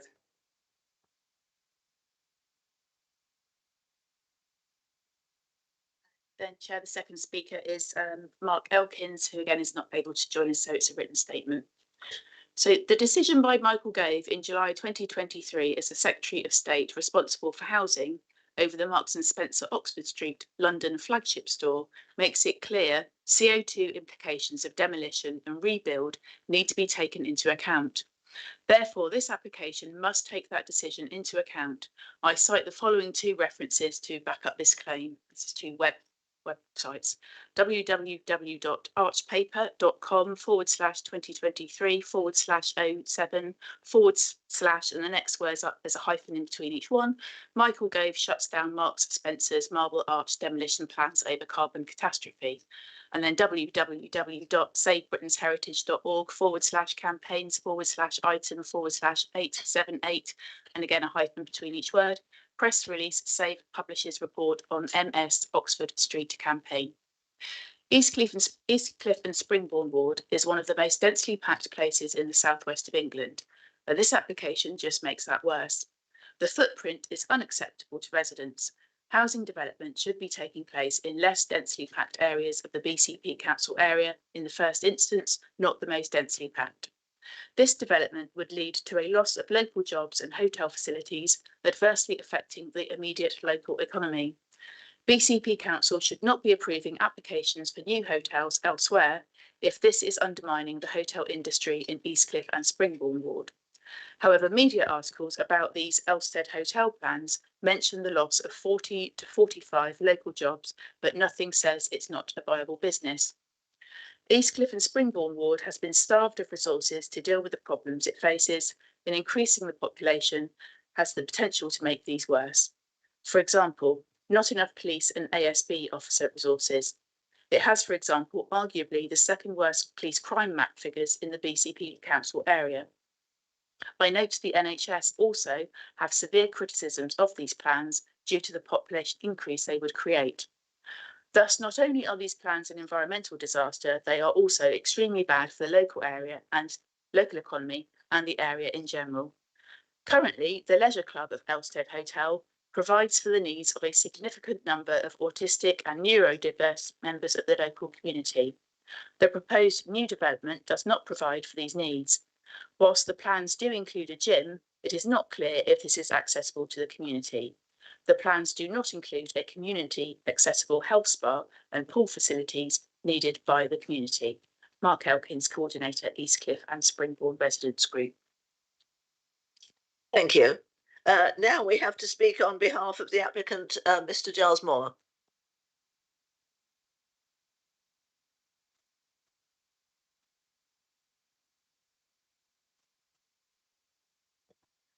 Chairman and committee members, thank you for the opportunity to speak in support of the application on behalf of the applicants. Whilst the applicant appreciates that the loss of the existing hotel has generated some local concern, we must highlight that despite the property being extensively marketed by multiple agents over a substantial period, there has been no interest from operators looking to acquire the building for tourism use. There's been continued investment in the hotel and alternative business models have been proposed. Despite this investment and the exploration of alternative business models, the conversion to hotel for catering holiday apartments or an alternative approach to running the hotel, neither of which will be viable. So there's no viable option to keep the hotel use or the health club running. The property has been marketed for sale for longer than the 18-month period required by your policies. The marketing evidence submitted with the application includes extensive brochure and website advertising, which has resulted in no views or offers. Despite the extent of marketing, which has been undertaken, say, by multiple agents, there has been no interest. And there are no operators looking to acquire the building for continued tourism use. It has been conclusively proven that the hotel is not financially viable as a business, and this position is supported by your officers. The current business or any alternative tourism use of the building will not be able to compete with the plentiful supply of modern, purpose-built new tourism accommodation, which is better aligned to the modern consumer demand. To reiterate, it's been conclusively demonstrated that the hotel is not financially viable, and this includes the health club, and the council's tourism officer agrees with that view. In summary, the hotel and the health club will unfortunately close. In terms of the design of the apartments, as you've seen from the presentation, the proposal has been designed to be carefully and fully articulated and relate to the established amalgamated plot. In terms of the footprint coverage, you'll have seen from the slides that our proposed footprint is less than the existing footprint, which is shown dotted blue on the plans we provided. The style of architecture, being Art Deco, synonymous with Bournemouth and the seaside location, and its use within the proposal is entirely appropriate to the location and setting. Within the East Cliff Conservation Area, there are a number of good modern examples of Art Deco buildings, including 2 blocks of flats at Western Drive and the recent Radcliffe development. There is a good revival of new buildings adopting the Art Deco style within the East Cliff Conservation Area and throughout the Bournemouth conservation areas. The proposed design clearly represents an enhancement over the existing buildings, which have been heavily altered over time, including the mansard roof additions, which you've seen from the photographs. The layout of the proposal provides increased soft landscaping when compared to the current hotel, and the mature trees along the site frontage are retained. The case officer's report contains a detailed analysis in terms of the relationship with neighbouring properties. And as you've heard, there is a separation distance of at least 35 metres to the properties in Francis Road to the rear of the site. And again, just to reiterate, the separation distance that we're proposing as part of its redevelopment is increased when compared to the current hotel building. Your policies require a minimum of 25 metres as a separation distance, and our proposal exceeds this. As set out in your officer report, there will be no material loss of privacy to neighbours, and the proposal will comply with your adopted policies. All units would have access to outdoor amenity space, predominantly in the form of balconies, as well as outdoor patio and communal garden spaces. The proposal will deliver a significant public benefit, providing 59 new residential properties within a sustainable location. And given the shortfall of homes being delivered within a local plan area, there is a tilted balance in favour of sustainable development, and this proposal is such sustainable development. As you've seen from the officer report, there's a seal contribution of just under £176,000. 30 parking spaces are provided, together with electric vehicle charging points, and in addition to the requisite number of cycle parking spaces. The applicant supports the conditions in terms of the construction method statement and also the condition relating to the biodiversity enhancements proposed. And this, as I say, will include the increase in soft landscaping and vegetation across the site. I trust that you're able to support the officer's recommendation and approve the application. Thank you. Thank you, Mr. Moy. And we have the same ward councillors with us. Who's speaking first? Councillor Armstrong.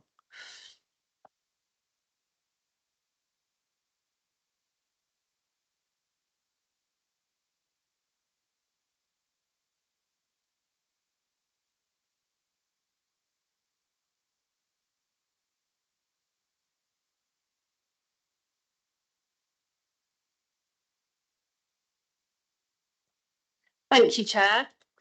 Firstly, in the absence of an up-to-date BCP local plan and neighbourhood plan for my ward, I will refer to the Core Strategy 2012 and National Planning Guidance. And I speak on behalf of residents, and I'm going to attempt to marry the concerns with those of planning guidelines.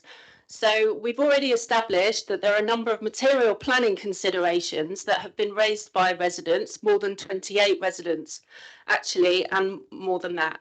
The thing that I really want to concentrate on in terms of those considerations is the impact of a demolition on top of a previous demolition that the community are still being affected by. For example, Craven Court next to the Elstead.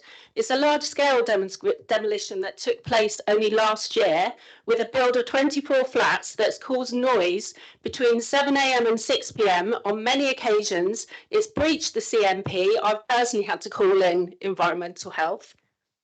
Sorry? You're coming over a bit. Sorry, I'm really a bit distorted. Could you sit back a little bit? I'm sorry. Apologies. I feel very passionate about this, and I'm, like I said, I'm speaking on behalf of residents. So, shall I start again? No. No, but you're fine. You're fine as you were speaking most recently. Is this fine now, Chair? Yeah. So I just want to get across that there's been a lot of distress already within the community that they've had to endure on top of the increased CO2 emissions. So I also want to draw attention to the objections that were highlighted by the police in terms of safety and security, the ground floor layout that could encourage criminals and other undesirables in. Crime figures for our ward are already higher than a lot of many wards in the area, bar the town centre and parts of Boscombe.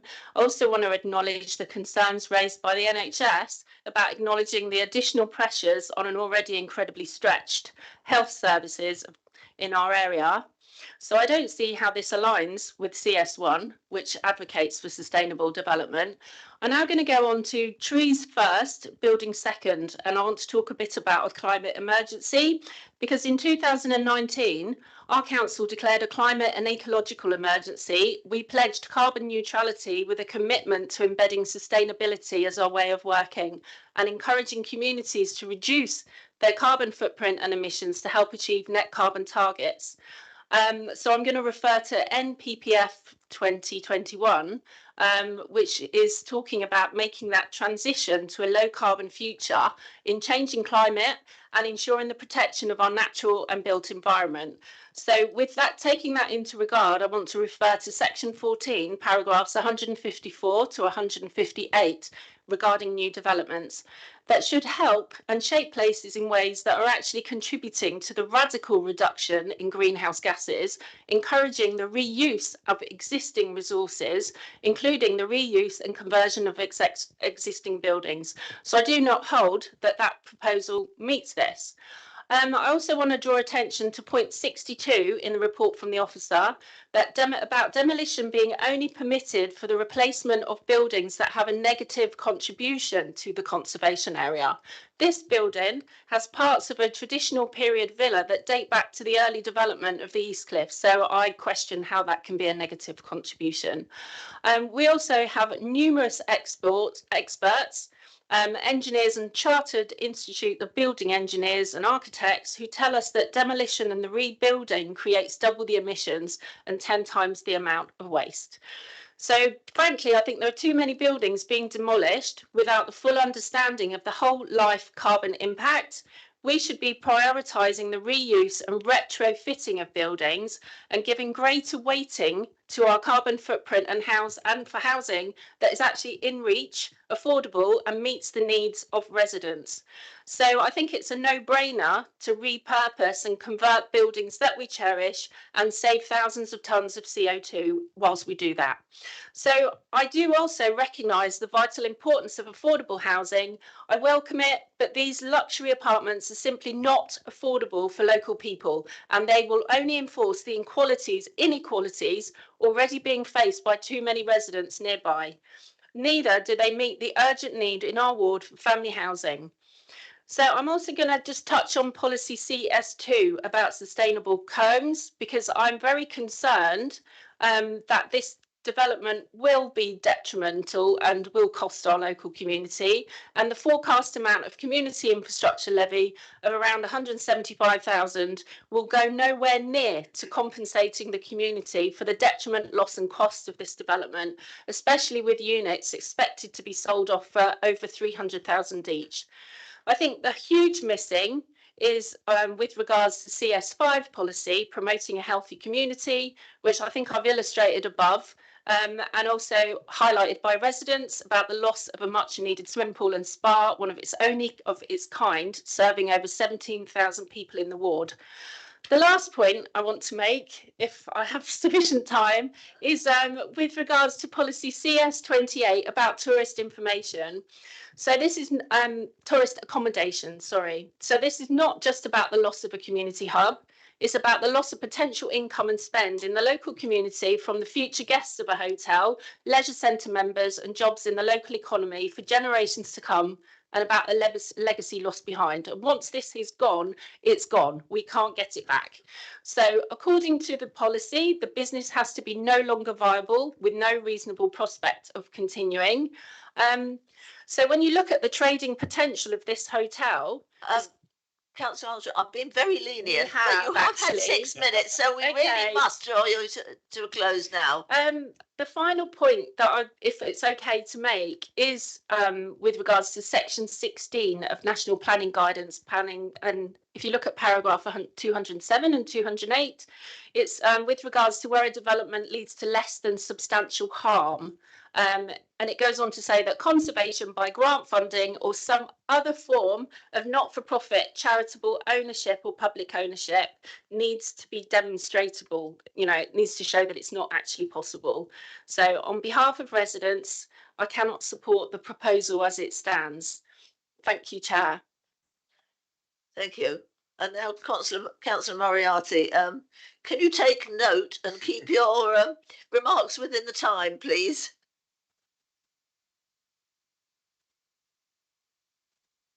It's all right, Chair. Sorry, I can have some of my time. Mine as well.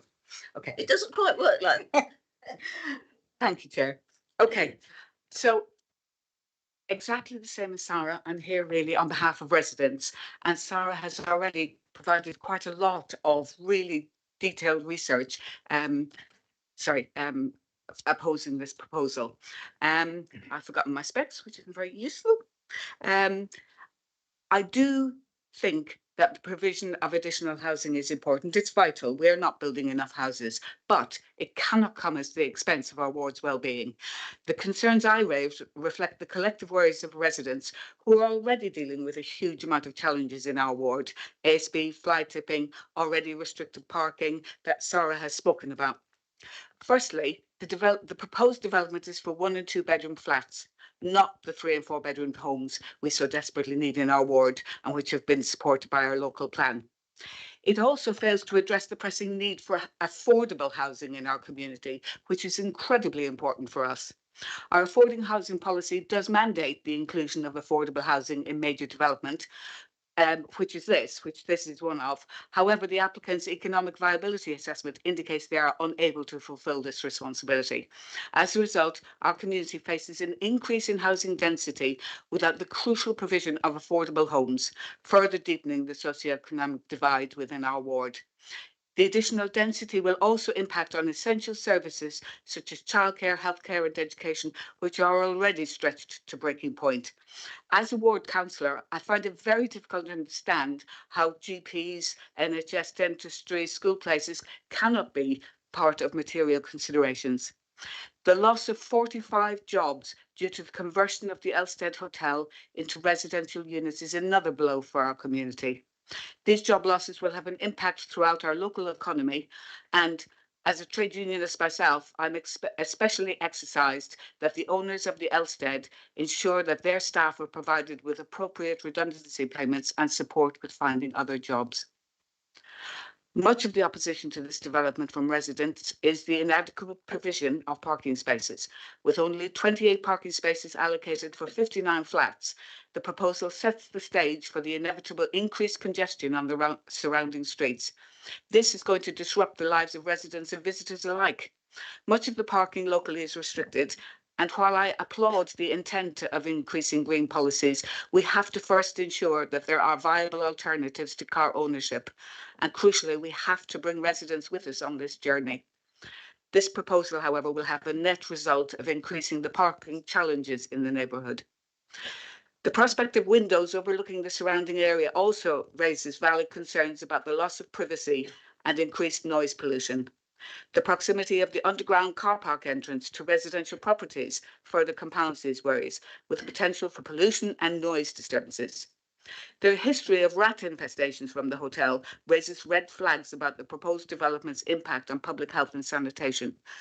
With the influx of residents and associated increase in rubbish generation, the risk of pest infestations poses a threat to our community's well-being. Neither can we ignore the equality impact on those who rely on this local community assets, especially those using the gym and swimming amenities.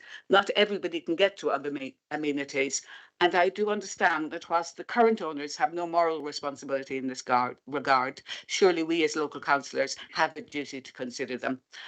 Sarah has already provided such a lot of the detail on the impact of demolishing the structure, and I concur and echo with her concerns. I believe that the Elstead Hotel planning proposal fails to address critical concerns regarding infrastructure, affordable housing, job losses, parking provision, privacy and public health.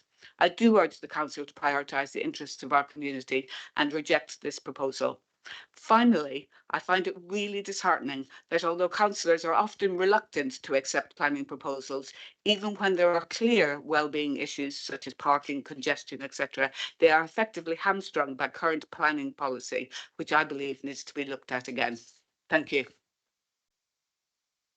Thank you.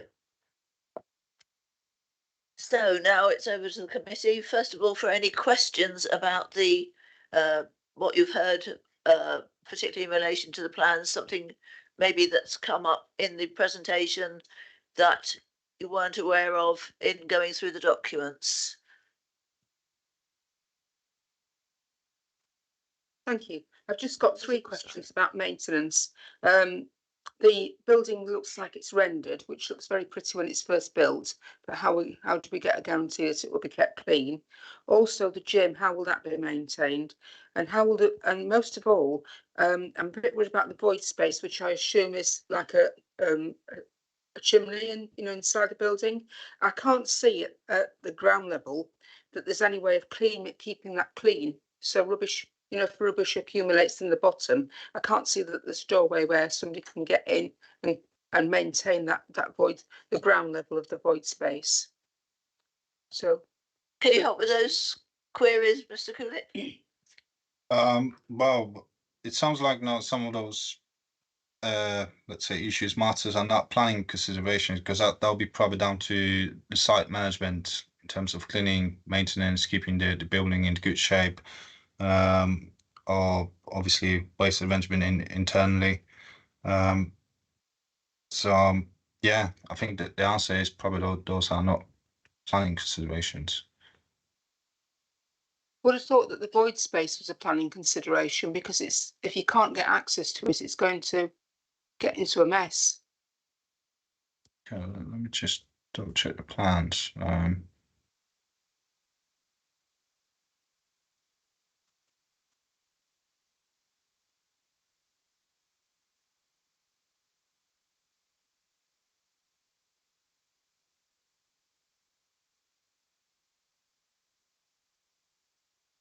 So I'll quickly have a look at those void space.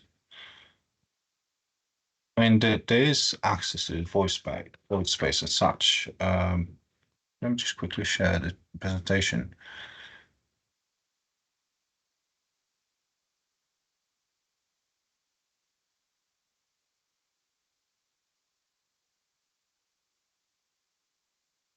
We're talking about this space here, yeah? The pink space.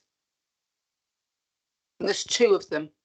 There's one at the front and one at the back. I can see that there might be access to the front one. There's ground there level, must be. Yeah. Well, there isn't. I can't see it. There's windows. So you'd have to climb through through somebody's bedroom window for it. So, we're talking about this space here.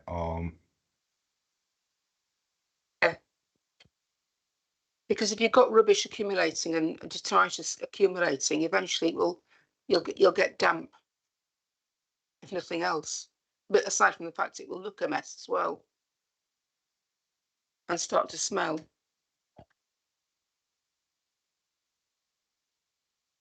So I might struggle to answer that because my understanding is there's access to this void if we're talking about this space here, and I'm assuming there won't be any like space that is not accessible within the building, but that's down to building control regulations, I believe, anyway.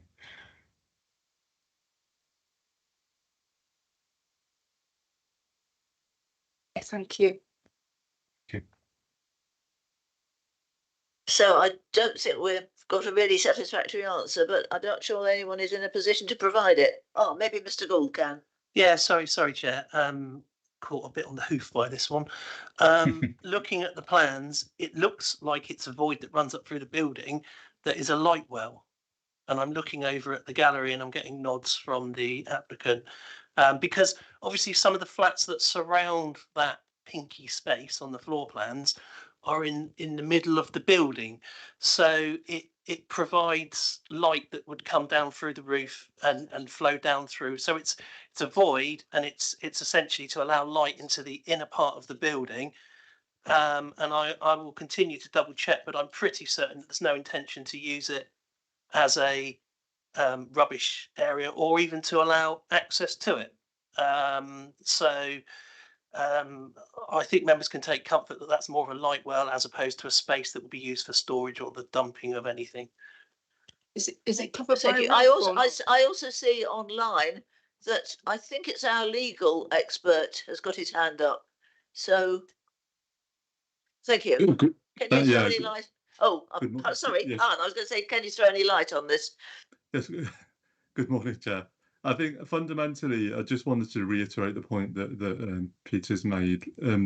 Much of what has been raised, whilst valid issues really matters for planning consideration today, particularly in relation to maintenance. In relation to the light well, the design is acceptable by reference to planning policy. And as such, as I would like to remind members, you're obliged to consider applications in accordance with Section 70 of the Town and Country Planning Act, i.e. in accordance with local plan and material considerations. So within that context, there isn't a technical objection in relation to the design of the building that would cause concern in relation to the light well, I'll call it. So that would be my view on that point. In relation to the external maintenance of the building, I mean, whilst it's something that is of general concern, it's not something that is relevant in planning terms because owners of buildings would be expected to keep their buildings looking in such a manner that wouldn't disrupt the street scene as such. So it's not something I would advise members to put any weight on today. Thank you.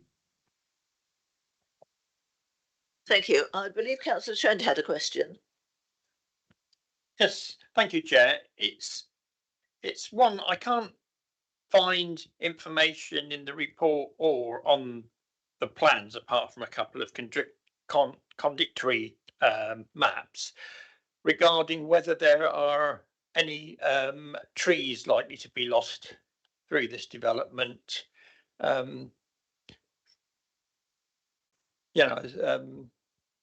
Just seeking clarity as to what is actually going to be lost, if any. Yeah, sure. I just want to make a note. This is an outline application, so reserve matters contain landscaping. So landscaping will consider obviously loss of trees, landscaping details, etc. However, during the application process, we did assess, things like loss of trees, potential landscaping.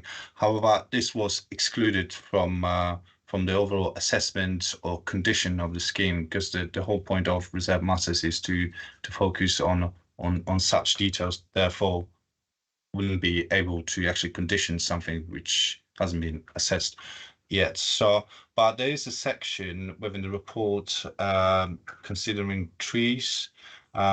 Just bear with me 1 second. I'll provide you exact number of those paragraphs.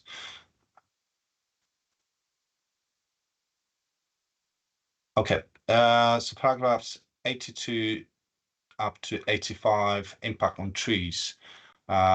So that there is some information, some of those details being assessed by the tree officer, and tree officer consider that the provided measures and tree protection details are considered to be acceptable and in line with relevant policy.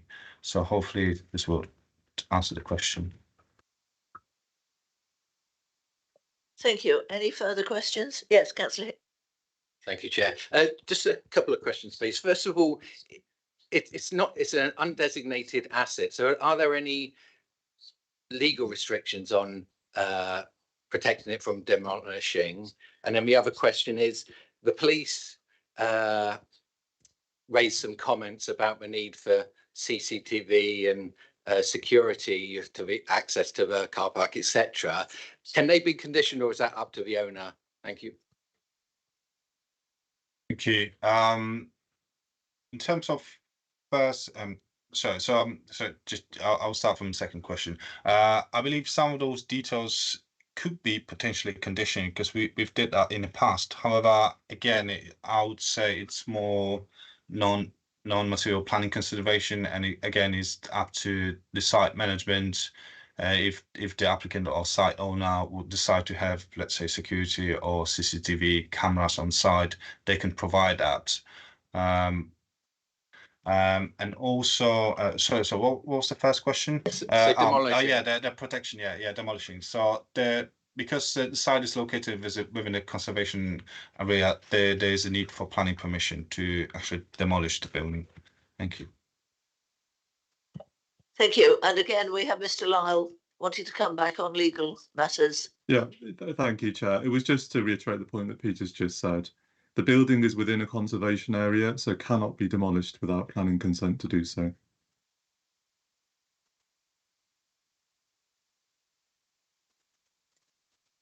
Thank you. Councillor. Thank you, Chair. We're back to our old friend viability for affordable housing. And the assessment. So we're building 59 flats. We've just heard that some of them are going to sell in the region of £300,000 a pop, and yet the level of profit is not deemed adequate to make any contribution whatsoever to affordable housing in this conurbation.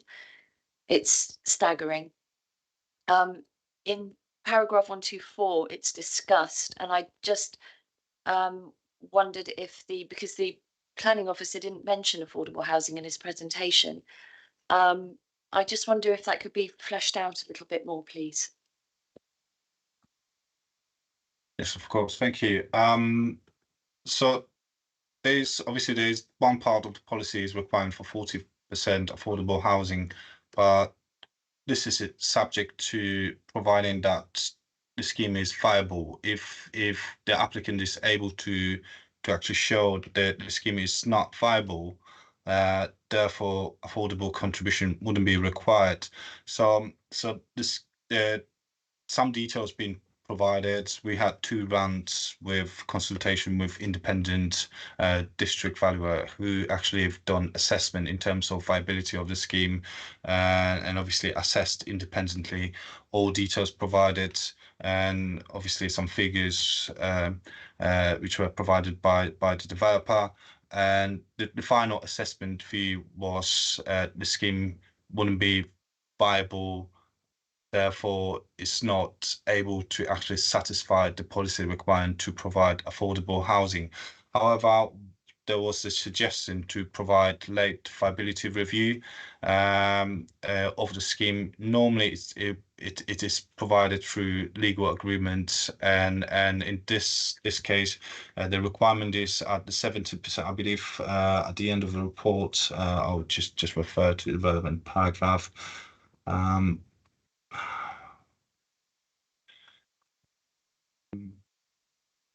within the recommendation section, paragraph 130, section 106 terms, the load viability review should take place when 75% of the units are complete. So at one point of the construction stage, the applicant will be required to provide a further viability review, which will be again reviewed by the district valuer to provide final view on affordability. Thank you. Sorry, and what would that actually mean? What could that produce? I believe it could, on one hand, it could be, again, the answer could be the same. The scheme is not viable, therefore cannot provide affordable housing. However, it might change if the late viability would show actually the scheme is viable and can provide some affordable contribution. I believe the scheme will be able to provide some affordable housing contribution. Again, we've got Mr. Lyle wanting to contribute. Yeah, thank you, Chair. It was just to explain how a late stage viability would work. So what would happen at a certain point in the development's life cycle, the applicant will be obliged to effectively resubmit information as to how much money have actually spent, as opposed to the forecasts that were used in the original viability assessment that you're in front of you today. And on the basis of that, it may be determined that actually they've made enough profit to satisfy the obligatory 15 to 20% they're entitled to make. And if they're making more profit than that, that money can be repurposed towards an affordable housing contribution. It would by necessity be off-site, because that's how it would have to work in this particular context. But that would be how a late stage viability assessment would be expected to work. Thank you. Thank you. Thank you. So it wouldn't come to the ward. Councillor Sidaway. Thank you, Chair. Apologies if I missed this in the presentation. It seemed overly positive to me, so I might have missed these slightly negative points. We talked about the police objection, which didn't get mentioned. They particularly object to unrestricted access. And whilst we can't condition CCTV, maybe we can condition something to not have unrestricted access, which would seem to make some sense. There are also objections from the urban design officer and the conservation officer, but I don't believe they've been covered either. So perhaps we can have some further information on that. Mr. Kulik, can you add to this? Yes, I think everything's been covered within the officer's report. Obviously, during the presentation process, I'm unable to actually present, all aspects of the scheme. I did mention that both the urban design and conservation officer did not object the principle of the site redevelopment and design of the scheme. Obviously, the scheme has been assessed, given taking other factors like contribution to local housing needs, other factors like impact on the street scene, and unfortunately, sometimes the overall planning view might differ from what's been provided by statutory consultees. So yeah, that's the answer. Hopefully, it will answer your question. I think that the problem with that answer is, and we've seen this before, is that consultations happen, people object, they tell us what the objections are, but they do nothing with them.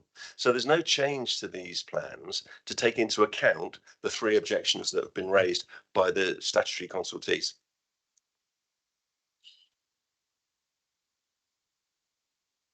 Well, I mean, revisions have been provided, and I believe the officer's report provides clear assessment why we actually reached this recommendation, not the other way. I don't believe something being ignored or. Yeah, sure. Yes. Please do.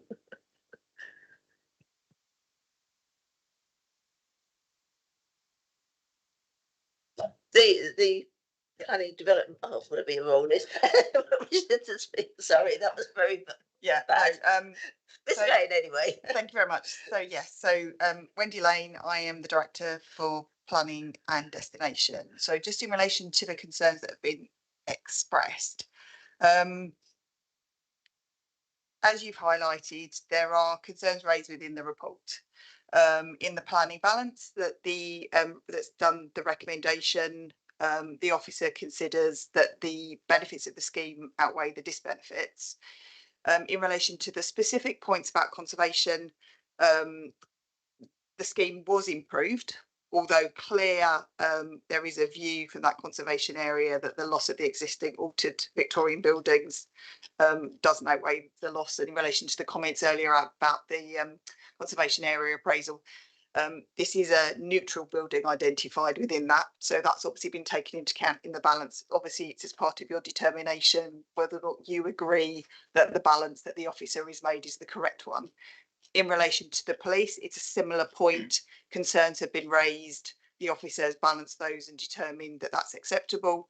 You can either not agree with that, or you could require further aspects to be investigated through a condition such as CCTV or some additional security mechanisms that you would want. So what I'm trying to do is maybe help you have an understanding of why the report is written as it was, and the remit, or clearly that obviously you have as part of any determination whether or not you want to ask for additional conditions or additional factors to be done. Hopefully that helps.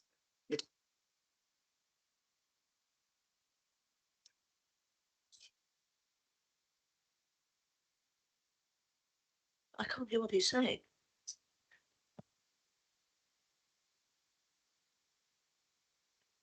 So, any further questions? Yes, Councillor.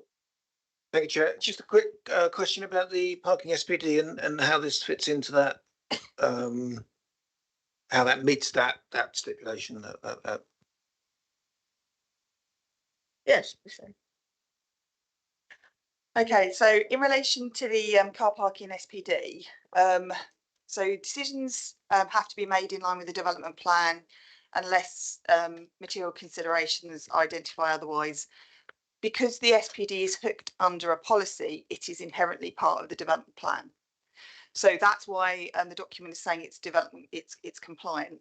If as a result of comments made, and I'm clearly noting the comments made from the ward councillor today, that there is a clear desire for at least it to be considered whether or not that SPD needs to be revised.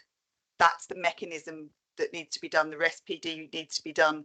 It isn't that a decision today needs to be, this is not the mechanism, decision making is not the mechanism to revise the SPD. The SPD is as it is. Is that what your question was? No, my question is more about how this application fits in with the existing SPD for parking and. Can I just clarify? Councillor, are you meaning because it's in the same area and presumably under the same restrictions as the previous one, and therefore zero parking was necessary on that one, why is it not zero on this one? Is that your query? Essentially, to some extent my query. Essentially, yeah. Just how does it work when you have a development like this? Obviously needs parking, but it's in a zone that doesn't require that is stipulated that it doesn't. The SPD says zero parking.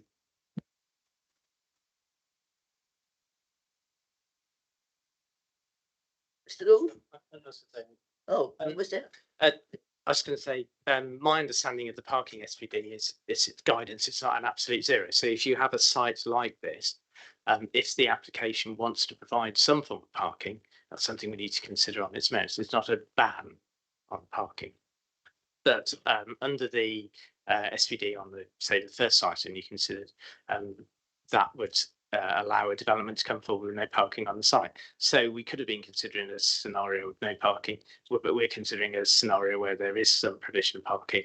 And I don't know if the highways officer wants to add any more to that, but it's on an absolute zero, so you don't have to insist on no parking within that zone.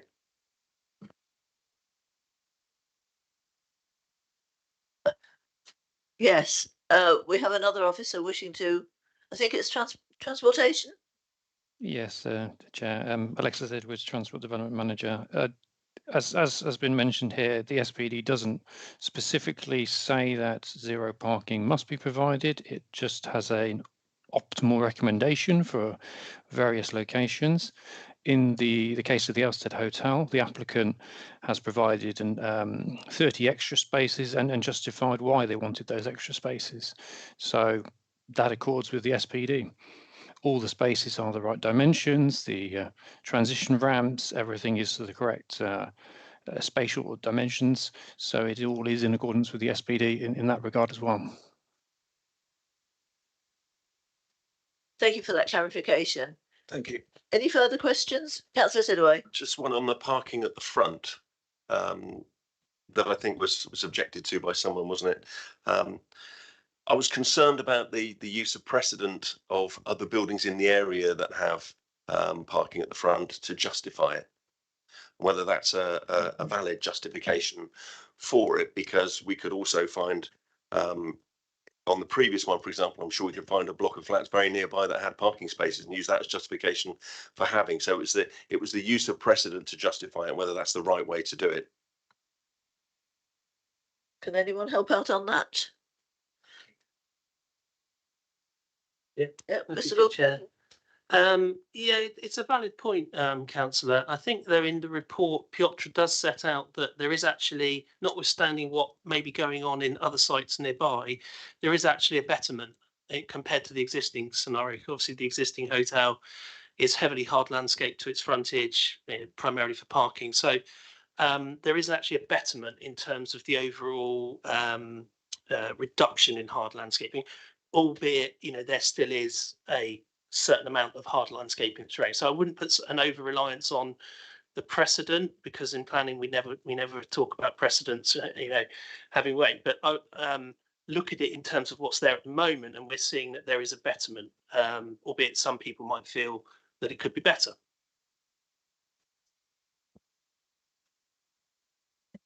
Okay, I can't see anyone else wanting to ask a question, so we can come on to debate about the pros and cons of this application. Who would like to start us? Don't all rush. Thank you. Thank you, Chair. Obviously, the conservation, it is in a conservation area. It's not actually designated. But for me, the fact that it is two villas joined with a extension in the middle and similarly extensions at the top, I couldn't see any correspondence to any other villa in the road. And like we've heard, the road is a mix of different developments, old and new in character and styles. So yeah, the style of Art Deco is around Bournemouth, so I like that style. Again, I couldn't see any planning reasons to say not to go ahead with this, and similarly the overlooking at the back and sides, the distances, and I think the smaller footprint of a hotel, that's a positive as well. Thank you. Thank you. Any other comments? I've got concerns, but not probably in real planning terms. A lot has been made of the loss of the leisure facilities, but can I remind us all that this is a private business? They could close them down and bar them to residents at a moment's notice if they were so minded. There is no right to expect that those facilities would continue in perpetuity. Who knows? As I say, private business can decide what it wants within reason in these sort of terms. But on a similar aspect of the new one, I wonder why it's considered necessary to provide gym facilities and a cinema when there are perfectly good cinemas and gyms in the town that are crying out for custom. To me, this is potentially harming the local economy to provide those sort of facilities to a fair number of residents, but not a huge number of residents, 100 and odd in these flats, 59 flats, 100, 120, 150 people maybe. What? Why provide them? Why can't they use the local facilities and help the local economy, which is my point. But like my vice chair, on planning grounds, I really can't see any objections to this. I'm quite happy with the design. I'm quite a fan of Art Deco. and it's doesn't stand out as being not suitable for Bournemouth. There are other examples, as we've seen, particularly the Echo building, but others as well. So in planning terms, I can't see any reason not to support this, but I'm still listening if others have got contra ideas. Miss Councillor Chair. Yeah, thank you, Chair. I am actually wondering, you've kind of raised a bit of curiosity in my head, actually, that we heard about viability earlier on. Is the provision of the gyms and cinema and things like that going to be part of the avoidance of social housing or affordable housing contributions? Because if that's taken as part of the development, then that could potentially affect viability. And I just kind of wonder whether it's actually trying to create a situation where there's less flexibility on that side of it. You know, obviously indicates that it's being developed for an upmarket buyer, but yeah, I'm just curious on that one. So anyone else? Councillor Bull. I just coming back to what Councillor Trent was saying about that is there a conditioning future development? So if they want to then change the cinema into an apartment or a flat or whatever, is that something that we can insist comes back to committee, something like that? Because it does seem like a potential option for avoiding the affordability viability. Can we have some information about permitted development and that sort of thing on a block of flats like this? Mr. Gould? Thank you, Chair. If there was a desire in the future to convert that space into an additional residential unit, that in itself would require permission, because obviously it would trigger other policy implications around heathland protection. So there would have to be an application submitted for the change of the gym, the cinema, to an additional residential unit.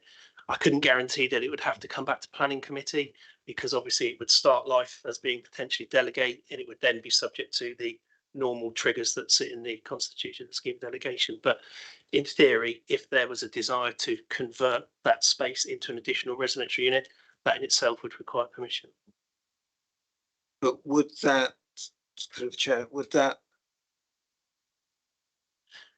is it like I'm not saying it is, but it could look like an avoidance scheme. You know, if I leave it for a year or two and then develop it into a flat. So will there be any consideration of what effect it would have had on this application? I assume not. Depends what you're talking about. The effect on what? Sorry. The effect on the viability of affordable. Well, we'd have to deal with each application on its merits.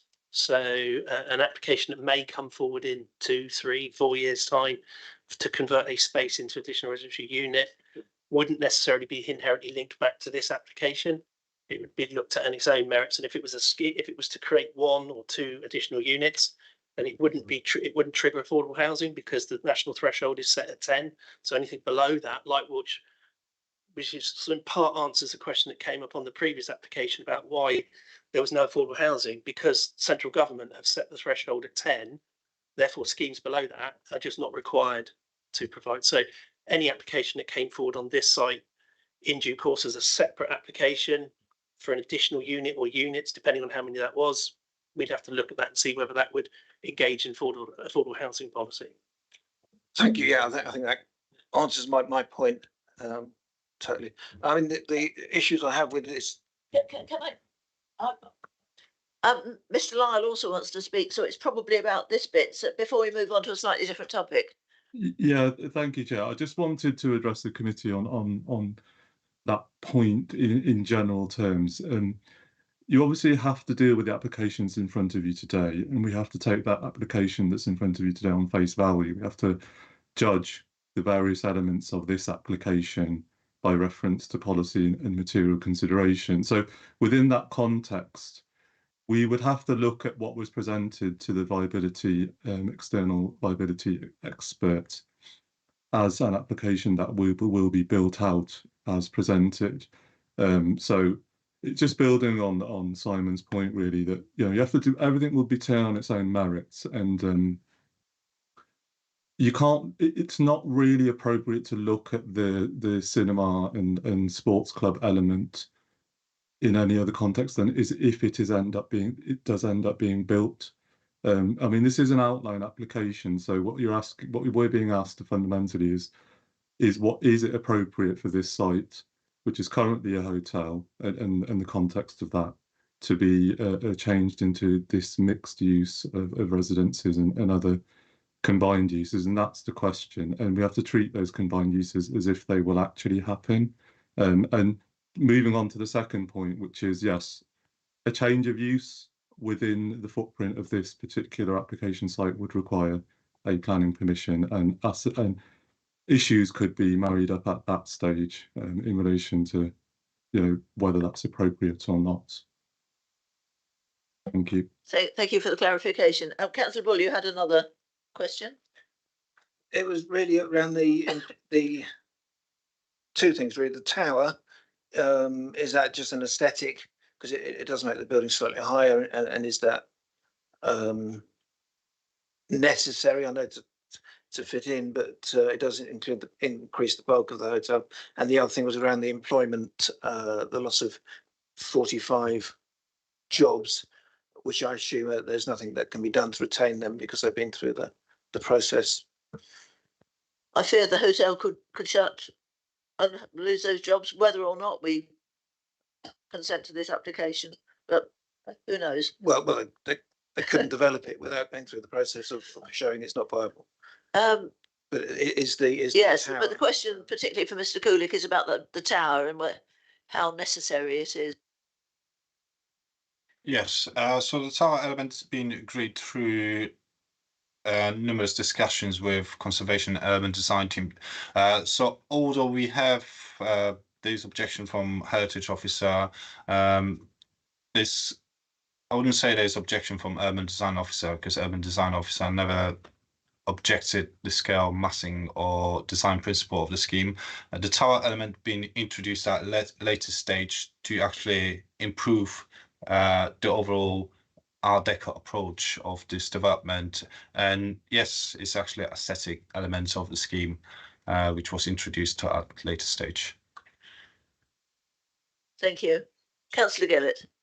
So just coming back on Simon Bull's point there about sustainability, I did actually download the accounts for the site from Companies House, and they have been trading insolvent for a couple of years. The shortfall is made up by the CWU. Used to be a hotel for members of the CWU, and it has been making a loss. The other thing as well, they have to do a submission for how many employees they have. 45 has been mentioned quite a lot. It was 45 a few years ago. It was 17 as of December 31st of December last year. They have to do a snapshot on. So, but obviously, any job losses are sad and impact people.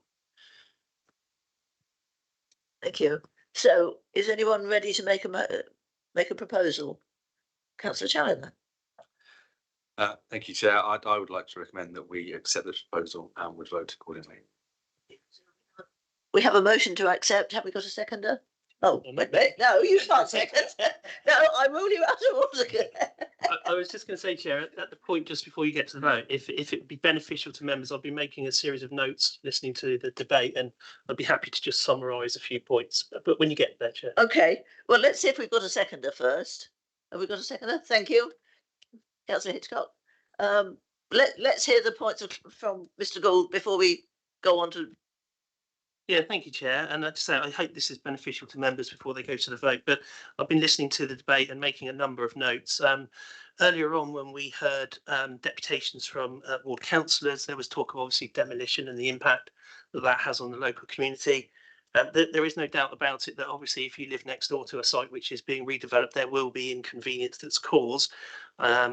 However, condition 11 in your report sets out an environmental management plan condition, which is, I would suggest, rather detailed, and seeks to ensure that the development takes place and the construction takes place in a reasonable manner. So it seeks to control hours of work, the requirement for sort of dust, noise, solutions if they become an issue. And as I say, you can see the detail that is set out within that condition. Again, we had a comment about impact on local services such as doctors, dentists, and I raised that on the previous application. To put a little bit more context around that, there is actually some case law out there that, and again, I'm not a medical person and I don't work in the NHS world, but the case law that is out there shows that when the NHS is dividing up its big pot of money that it will hand out to the various regions and the counties, what it says is that they should be planning locally for expected growth in their population. So I go back to the point I made earlier that it's not at the moment necessary for planning to resolve that issue. It's for the NHS to do due diligence and planning to make sure that they are forecasting and understanding how their local population is going to change. That's not to say that in the future it won't become a policy-based issue in planning, very much like we have Heathlands. But at the moment, we don't have a policy, to hook the desire to go after a contribution. And as I say, the case law is quite clear about how it should work at the moment. We heard reference to renewable energy, with some reference to CS2 of the core strategy. There is condition 14 that seeks to achieve the best that we can, given the policies that we're working with around renewable energy. Loss of tourism, obviously there's been some debate around that, and I won't dwell too long on it other than to say that the application has been through the relevant hoops that that fall off of CS28 of the core strategy.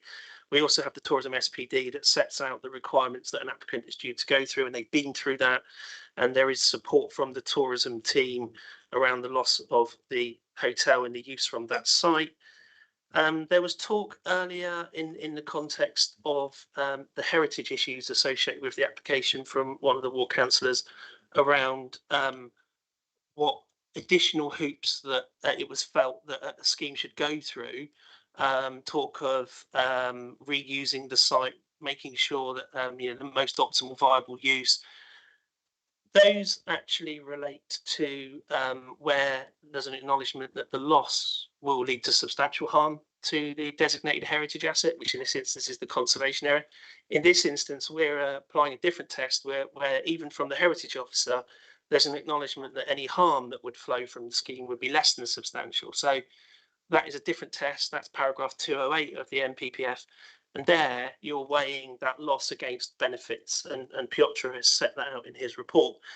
Comments earlier about the gym and the management of rubbish. I agree with Piotr that typically in a block of flats you would have a management company. Residents would pay 6 monthly, yearly into a pot of money that would go to maintaining the premises. So I don't see that as a planning related issue. There was talk about trees. Paragraph 83 of the report acknowledges there's the loss of one tree, but there's no objection from your tree officer because there will be conditions that will come forward as the reserve matters if this is approved that will deal with additional replanting. Other than that, there was comments earlier from Councillor about, obviously we've got an objection from the heritage officer, and I just wanted to sort of take a moment to sort of expand on that this scheme has been long in the making before it's come to committee. There has been numerous rounds of engagement, negotiation, and urban design and heritage officers have been part of that process. The problem that you have is if you have a heritage officer who has an in-principle objection to the scheme, i.e. the loss of those buildings, there can be an acknowledgement that a scheme has evolved, but ultimately you're not going to overcome their objection because the only way you do that is keeping those buildings. And so Piotr, in his planning balance assessment, has taken a view that actually the alterations and extensions and the linking of those two original villas has fettered their merit to the point where he sees that the benefits that flow from the scheme outweigh that harm, and any harm is less than substantial. And just finally, there was talk about the comments from the police. I wouldn't say that the comments from the police are an objection, but they do raise a number of concerns. And I think Wendy alluded it to earlier. If members wanted, there isn't currently a condition, but we could look to add a condition that would require something along the lines of a scheme of security measures to be submitted and agreed by the local planning authority in conjunction with Dorset Police. And that would look at potentially, controlling access to the basement car park, could be looking at providing CCTV over the front entrance because there's comments about post box. So if members wanted to, they could add a condition to require a scheme of security measures to be submitted and approved by us as the council and in conjunction with Dorset Police. Thank you, Chair. Thank you, Mr. Gould. So, sorry, no comments from people. So, before we come on to any vote on the substantive motion, we've had a suggestion from Mr. Gould that we might want to put conditions on security. Comments from the committee? Does that sound like a sensible condition to add? And are you happy, mover and seconder? Right, so yes, Mr. Gould, we would like to add a condition along the lines you've just outlined. Okay, Chair. Yep, that can be done. If you're happy for us to word that up along the lines of, yes, of what I've outlined. Yeah. If I could just pause for one moment, I just need to liaise with Wendy Lane on something.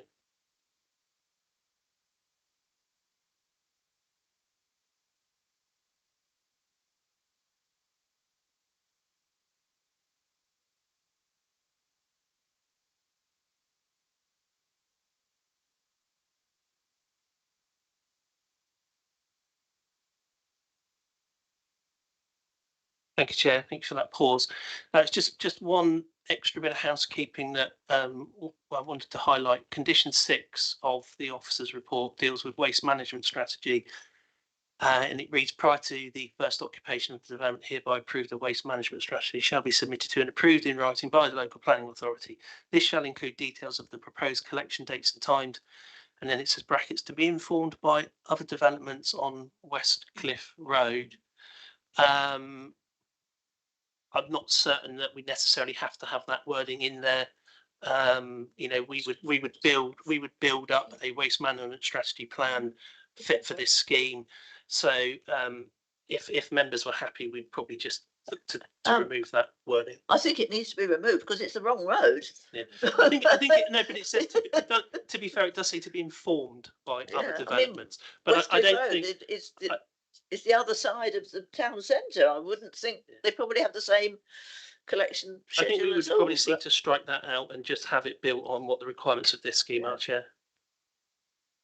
Sorry, Chair, can I just be clear? Which part of that wording are we deleting? Is it the whole of the bracket? I would assume the brackets, Jill. Yes, the whole of the bracket. Everything within.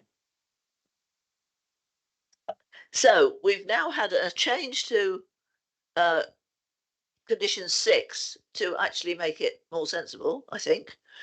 We've got an additional condition, which who knows what number that will be, but an additional condition about security that we've had accepted and we've all agreed to. So now we come to the vote.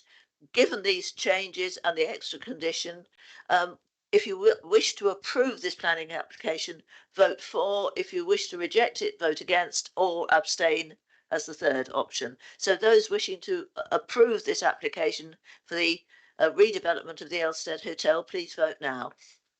1, 2, 3, 4, 5, 6, 7, 8. Thank you. Those who wish to vote against? 2. 2, which means there are no abstentions. Thank you, everybody. So we've now been going for very nearly 2.5 hours.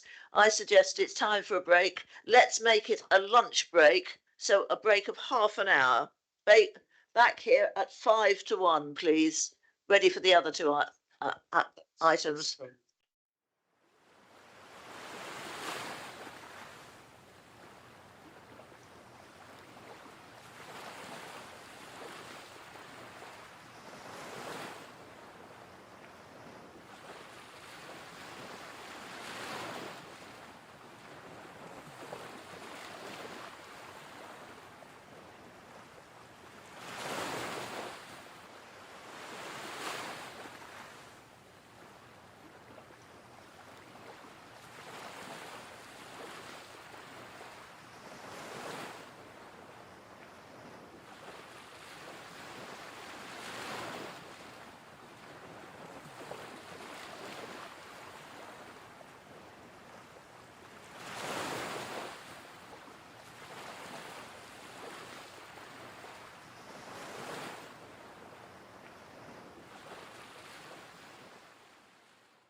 So welcome back to the resumed Planning Committee on the 15th of February 2024. And we start on item 6B on the agenda, which is 1008 Winbourne Road, Bournemouth. And again, the presenting officer is Mr. Cooley. Thank you, Chair.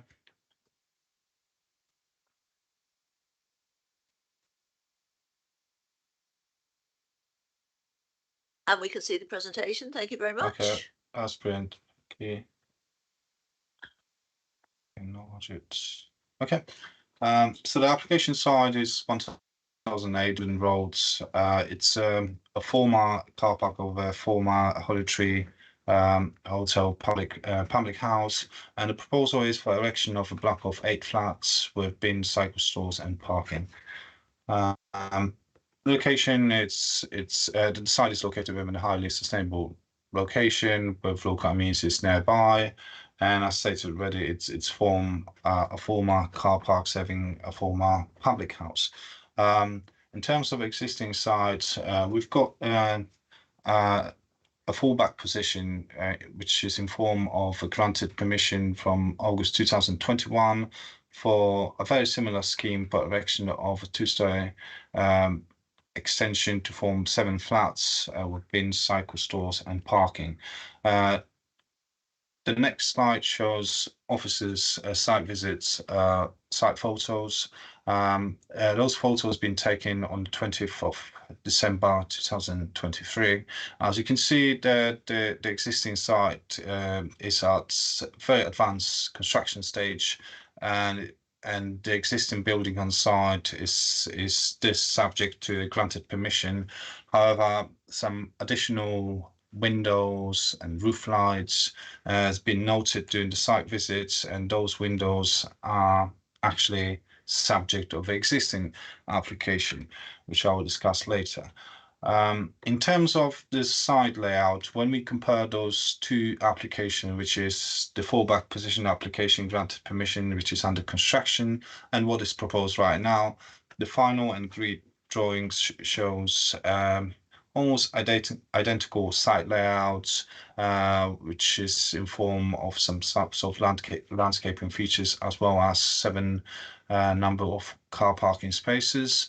Also, the layout sitting of and a footprint of the proposed block of flats, it's identical to this previously approved. In terms of elevations, again, just to compare two schemes, on the left-hand side, we've got existing proposal. On the right-hand side, we have a granted permission from August 2021. As you can see, design, scale, and massing, again, is almost identical. The existing application mimics the previous scheme. However, we can see the differences in terms of additional fenestration. So on the north rear facing elevation, we have additional roof lights, which will serve a top floor flats, and also there's additional side facing window, which will be obscure glaze. In terms of floor layouts, so again, the footprint, it's very similar to, it's actually identical to the previously approved. The difference between those two permissions, we've got on the right-hand side, the current proposal. On the left-hand side, we have what was, on the right-hand side, we have the approved scheme. On the left-hand side, we have existing proposal. The difference is literally in terms of the second floor layout arrangements. So on a previous permission, we had just 1 2-bedroom flat on the top floor level, and the current permission, the current proposal introduced 2 1-bed units.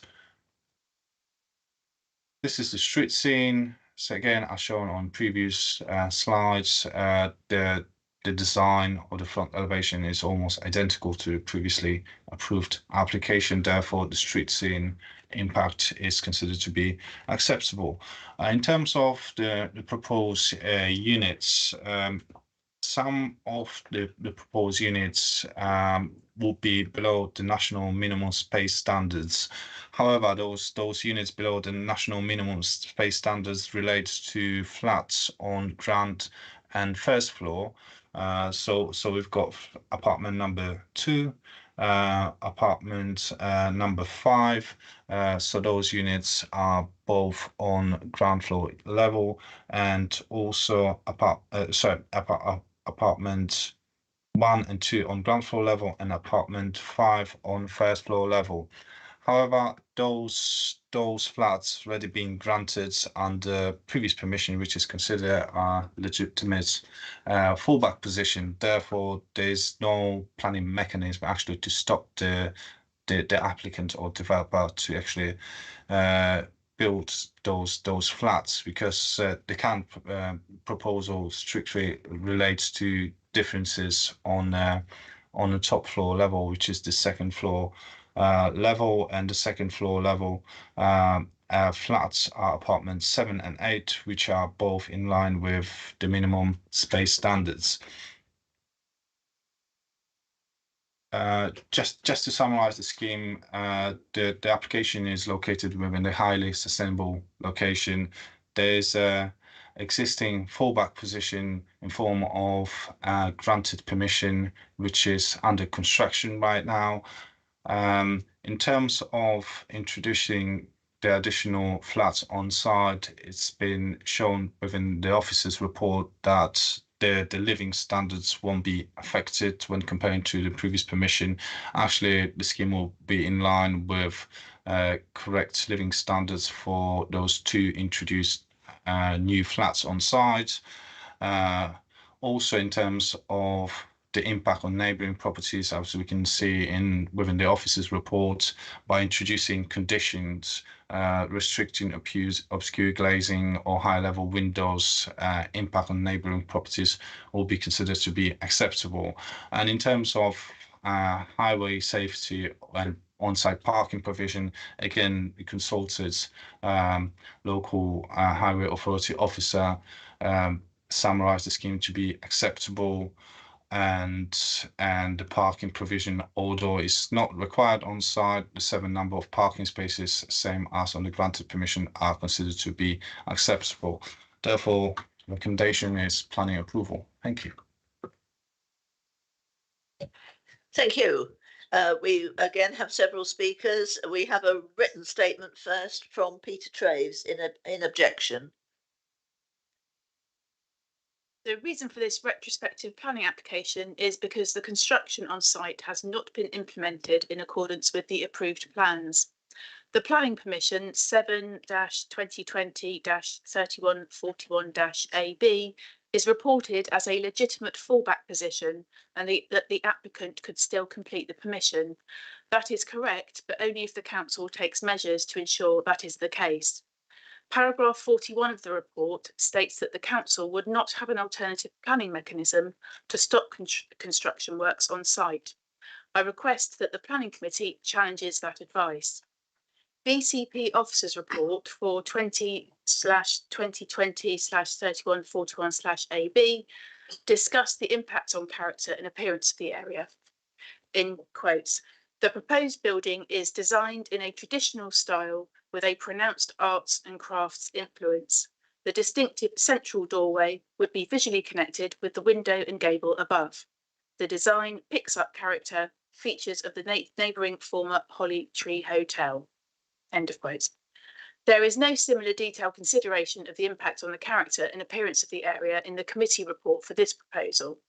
Comparison of the elevation drawings for the 2 schemes shows that the current proposal does not entirely replicate the design detail previously approved. If the committee were to approve this proposal, the result would be to undermine the council's previous planning decision. Thank you. And now we have Mr. Giles Moyle on behalf of the applicant.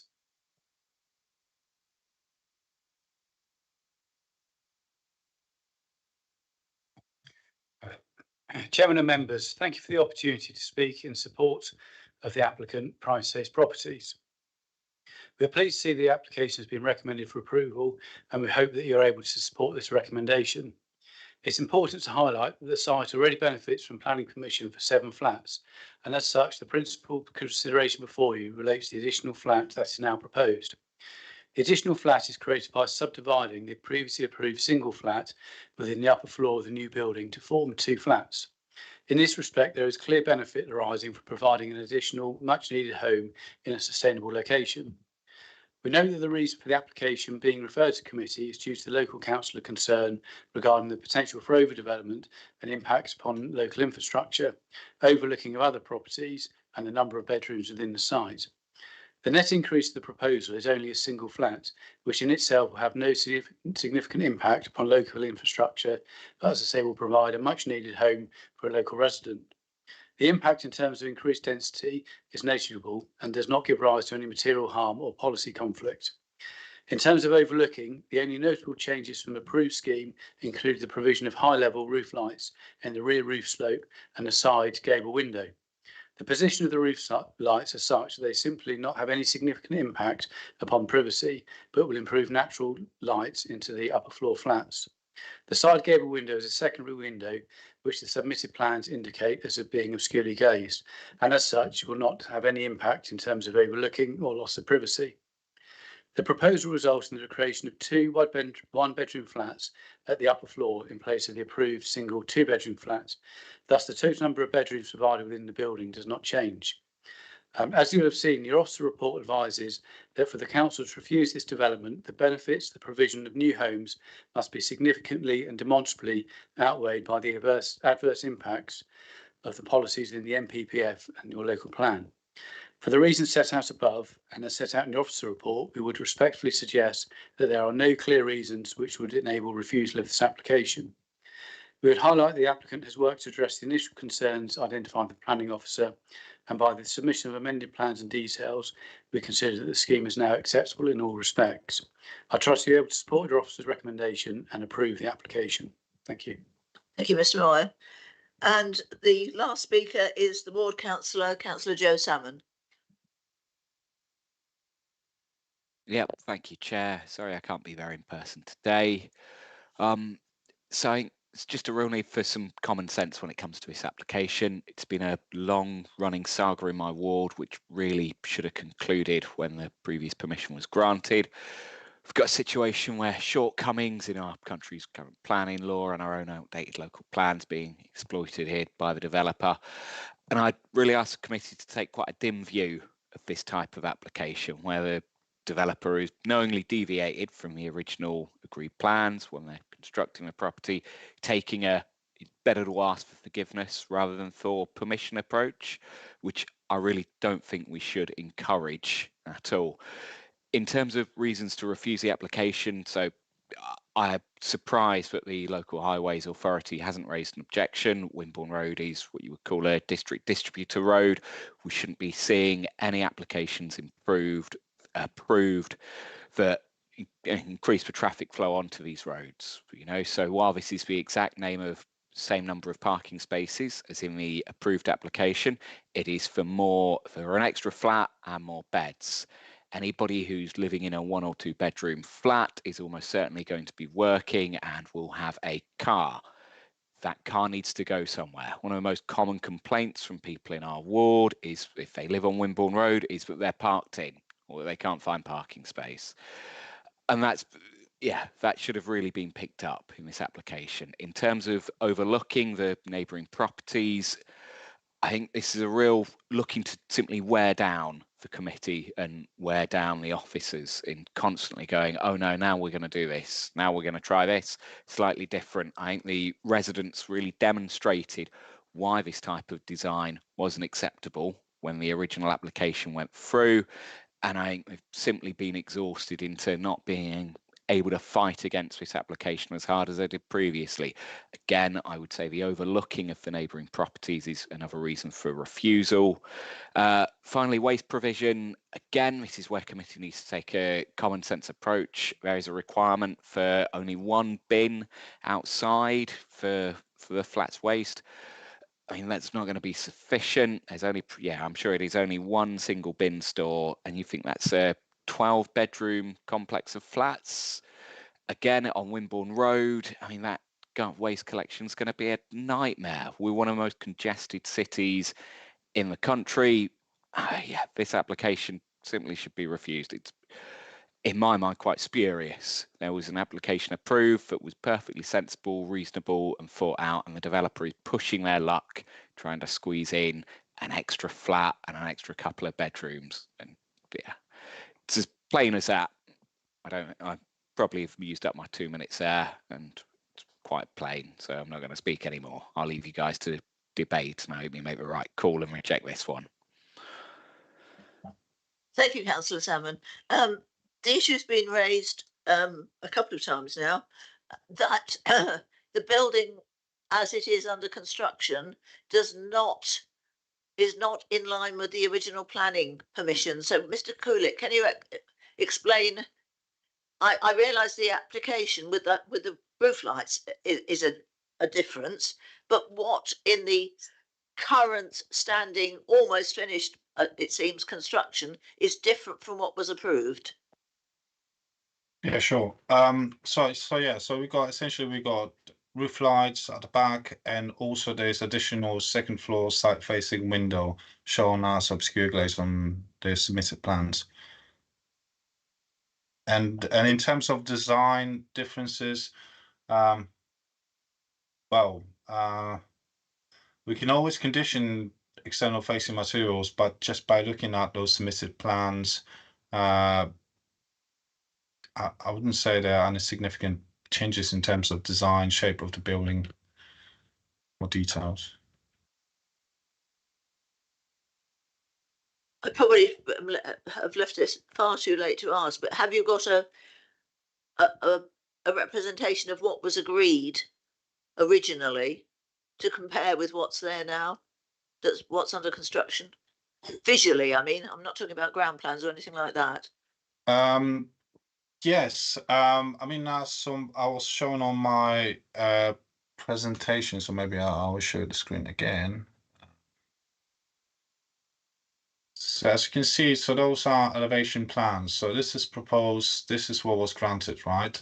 So as you can see, there are I mean, design is almost identical. We might say there are some small changes in terms of detailing to front elevation. But on the site visit photos, so that's one of those first slides, as you can see, they are actually introduced to the side those rear facing roof lights, and also there's this side facing second floor level side facing window. So actually what they constructing now, it's not in line what was permitted, I have to say. I believe enforcement is involved in that, but that's obviously a separate matter and separate department.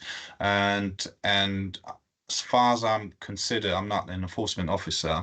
When something is in line or in breach with planning permission, usually developer or applicant have a chance to submit a further application, which would consider, like, retrospectively or part retrospectively, some of those basically matters or changes which have been introduced to the site, and then is down to development control department to actually decide is this actually acceptable scheme or not, given those changes introduced to the site.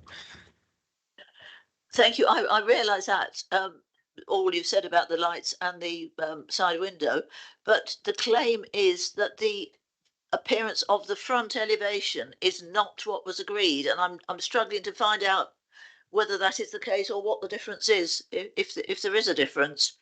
No, I mean, there are. Sorry, I would just try to find the front facing elevation. So this one here, the bottom photo here. So we've got gable elements, boxy dormers, and this is, I mean, you can't actually see the whole frontage, but as we can see on those drawings, it's fairly in line with what was permitted previously. So we might say there might be some tiny differences in terms of detailing, like as you can see next to those windows, but the shape, design, and size of the building is exactly the same as permitted before. Thank you. Thank you. So any other questions? Councillor Challoner and then Councillor. It's probably on the same point, Chair, but thank you. I just want to clarify. So the application that was approved is not what is being built, and what is being built has gone ahead without an application going in prior to that redesign or that repurposing has been done. Is that correct? Yeah, that's correct. So there's a reference within the officer's report saying this is proposal for part retrospective application. So yeah, that's correct. So the differences are introduction of some of those roof lights and side facing window, which is assessed under this application. But a separate matter is there is some enforcement, I believe. Maybe not action, but the enforcement team is involved in this side. And obviously, if the permission is allowed, then there is no need for further enforcement action for this site. Okay, Councillor Hilliard. Thank you, Chair. Just looking at those comparison pictures of the proposed and the previous looks as though it's got solar panels. Is that right? Yes, that I mean, they look like solar panels, but I can double check conditions on the previous scheme, but I'm not sure solar panels been conditioned on previous scheme. Yeah, that was the next question, whether it was part of the application or condition. Thank you. Yeah, I can double check that and come back in a minute. Thank you. Meanwhile, Councillor Carl Brown. Yeah, sorry, not to sort of exhaust this topic, but and it would have been helpful to know from the report that enforcement, or perhaps that's not appropriate, but or even in the presentation that enforcement were involved. How have we got? So, what is the point of planning if they just build what they want to build? I realise that's a rhetorical question. Because they'd have to bring back a retrospective, as in this case, yeah, which could be refused and has been. And then they would have to go back to their original permission. Indeed, but you can't help but think that there is a feeling that they did this because they thought they'd probably get away with it. So we've created a situation where developers think that's okay. I'll defer to Mr. Gould. Thank you, Chair. Yeah, it's a point that does come up from time to time when you deal with retrospective applications, Councillor. National planning policy guidance is very clear that we shouldn't penalise an applicant just because they built something that they didn't necessarily have permission for. And when I say penalise, in the sense that we would use that to weigh against them now in the consideration of a retrospective planning application. So each application has to be considered on its own merit. So what we've got here is a scenario where the applicant obtained planning permission previously, they've gone on site, they've substantially built it, but at some point during the build process things have changed. It's not for me to offer up the reasons as to why that may be, but they are entitled to apply for retrospective planning permission, and that is one of the tools that our enforcement team will deploy if something gets picked up, because you're right in the sense that if they don't build in accordance with their approved plans, they could be subject to enforcement action. So that's a separate route. So our enforcement team in the first instance might invite them to submit a retrospective planning application to obtain a permission that then tallies with what's built on site. If they choose not to do that, there's obviously other more draconian courses of action that enforcement could take, leading to potential demolition in the worst case scenario, I suppose. But in the interests of expediency and trying to deploy the tools best in the interest of the use of the public purse, one option is for them to submit a retrospective planning application, which is what you have before you this afternoon. However, be under no illusion that it doesn't add any additional pressure to members to accept it. This application needs to be assessed on its own merits. So the fact that it's built shouldn't put more pressure on you or add more weight to the argument to support it. You still look at it based on its own individual merits. It's just that equally we shouldn't therefore refuse the application because they built it without getting the right permission in the first instance. It's just each application on its own merits. Well, Mr. Lyle did have his hand up. I notice it's gone, but does he want to come back? Yeah, thank you, Chair. I mean, to be fair, Simon's actually said everything that I was going to say. I mean, I think the one thing for members to keep in mind is exactly that point. You're not supposed to look negatively on the fact that the application has been made in a retrospective manner. But by the same token, the fact that it's been made in a retrospective manner and exists already, again, doesn't weigh in your consideration. You need to look at this on its merits and by reference to planning policy and other material considerations. So, but Simon summed it up effectively everything that I wanted to say. Thank you. Okay, thank you. So yes, Councillor Carr-Brown. So that's a really helpful clarification, and I do appreciate it. The thing that comes to mind, though, is you say the motivation doesn't matter here. We're quasi-judicial. One of the main things in a purely judicial situation would be the motivation for why something has been done or not done.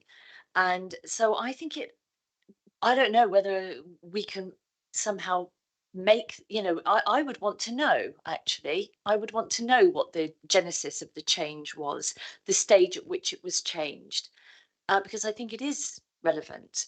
But I understand we seem to be hemmed in by lots of regulations that don't help us.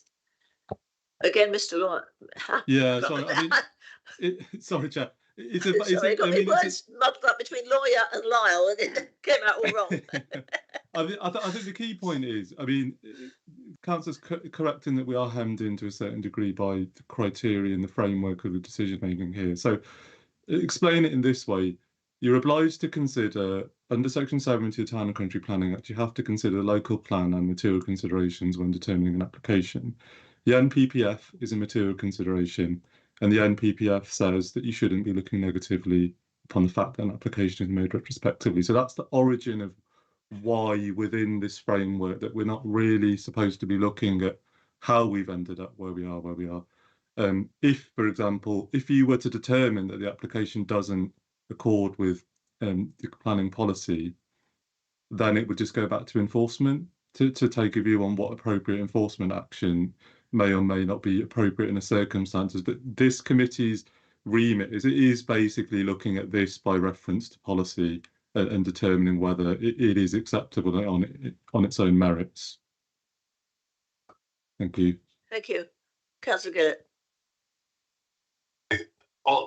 On that basis, then we shouldn't then take into account the fact that the applicant did a similar application prior to the one which was approved in 2017, which was refused, which was for one additional flat, but that was refused on the basis of overbearing impact, poor living conditions because the flats were a bit small, highway safety, and unacceptable cycle store.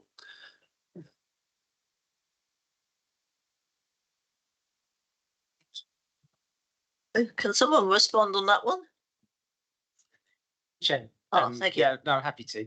And the point is that I don't know about it 17 application, but at the time we would have considered that application of its merits. I think the thing to remember all the time is planning permission runs with the land. It's not the applicant's application, not considering the applicant's motivations, their intentions. You're considering a development that will run with the land and is not for the personal benefit just of the applicant. So if in 2017 we saw a harm, we determined that application on the basis that there was a harm, and we felt that was sufficient to outweigh any benefits of it, so we refused the application. 2020, we felt sufficiently in compliance with the approved plans, with the relevant policies and guidance, so we approved it. What we've got now is a scheme that's different. Our view is that we think it's acceptable. We've tested it against the guidance and the policies, and we've also got a fallback position to the 2020 application, which you need to take into account as well. How different is it? So in terms of viewing that harm, it has to be what is the extent of difference between what we've already agreed to in 2020 and what we're looking at now. So that's the issue before you. Thank you. Any more questions? Oh, Councillor. Yes, thank you, Chair. It's a query about the addition of a single bedroom flat, because we're given information regularly that there's an over provision of single bedroom accommodation throughout the conurbation, And yet the addition of a single bedroom flat was presented as a positive.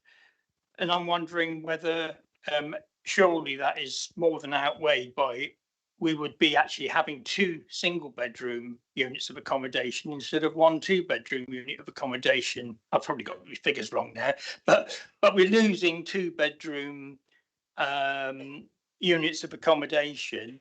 Is that not material at all?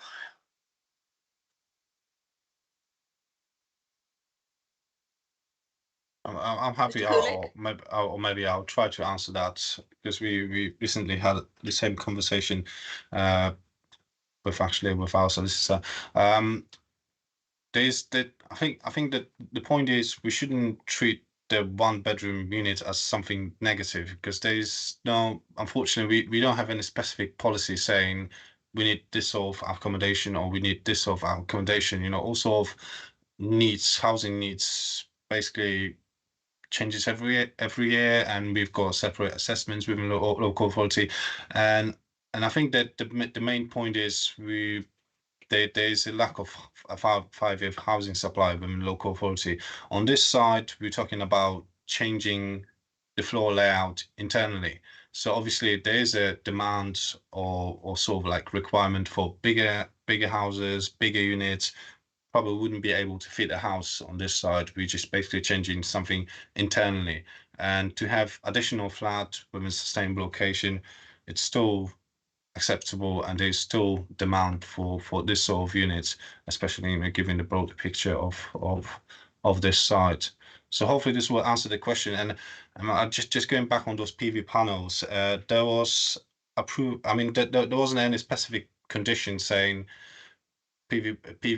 solar panels need to be provided on site. However, the permission is subject to approved plans. So maybe our solicitor could come back on this one, because my understanding is if something need to be in accordance with approved plans, technically those PV panels need to be provided on site.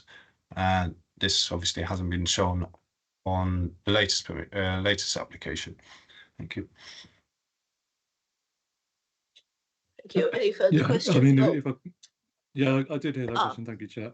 I think fundamentally it depends on how it's worded in the original permission, but if it is shown on an approved plan,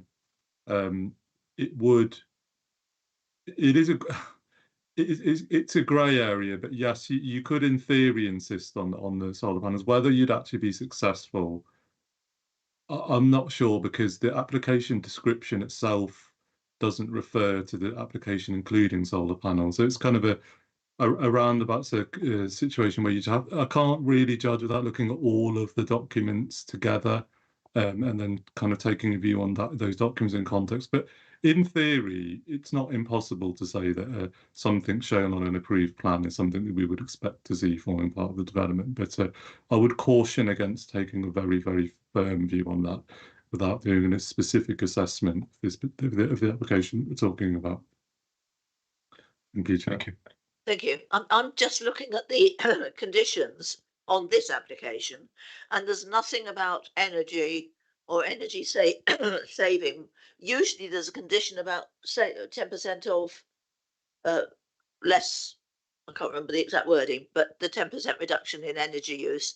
There's nothing here, and I'm wondering why, and whether we should think about writing in a condition if we're minded to accept this application. Mr. Gould? Yeah, thank you, Chair. The point that you raise, I think, probably refers to CS2, which is Sustainable Homes and Premises Policy. It has come up in, obviously, discussion on other applications today. The slight challenge you would have in terms of applying that policy is that the policy is quite clear that it only applies to schemes of more than 10 dwellings. And obviously, this is a scheme for 8 dwellings. Dwellings incorporates flats as well. So notwithstanding that, going back to the point that Jaspreet Lyle was just raising, there is a grey area here, and my education in planning has always been that the plans prevail, but equally you can part implement. So my advice would always be, if the point we're driving at here is that it's a shame we've lost the solar panels from the previous scheme, then I think it's within the gift of members to add a condition, which is currently not in the report, requiring a scheme of solar panels to be submitted and approved, if that's the point that's being driven at here. So I would steer clear of going to CS2 because it doesn't specifically apply. However, if members took the view that there was a retrograde step between what was approved previously in terms of there was solar panels and you want it back on this scheme, I believe you could add a condition requiring solar panels. Thank you. Something to consider when we get to that stage. We're still on questions at the moment. A couple of questions. One about that. We don't have the picture, I think, that was in the presentation that showed the solar panels. Don't think we've got it. Aren't there now roof lights where those solar panels were? And then I'm trying to cast my memory back to the picture. There's not. No, they're lower down. Yeah, they sit below. Fair enough. So yes, I'm equally appalled at the fact that we can't do anything about someone who is just doing what they want to do and coming back and asking for more. But we've made that point enough times. Looking at the change on the window, I see it's Pilkington level 3.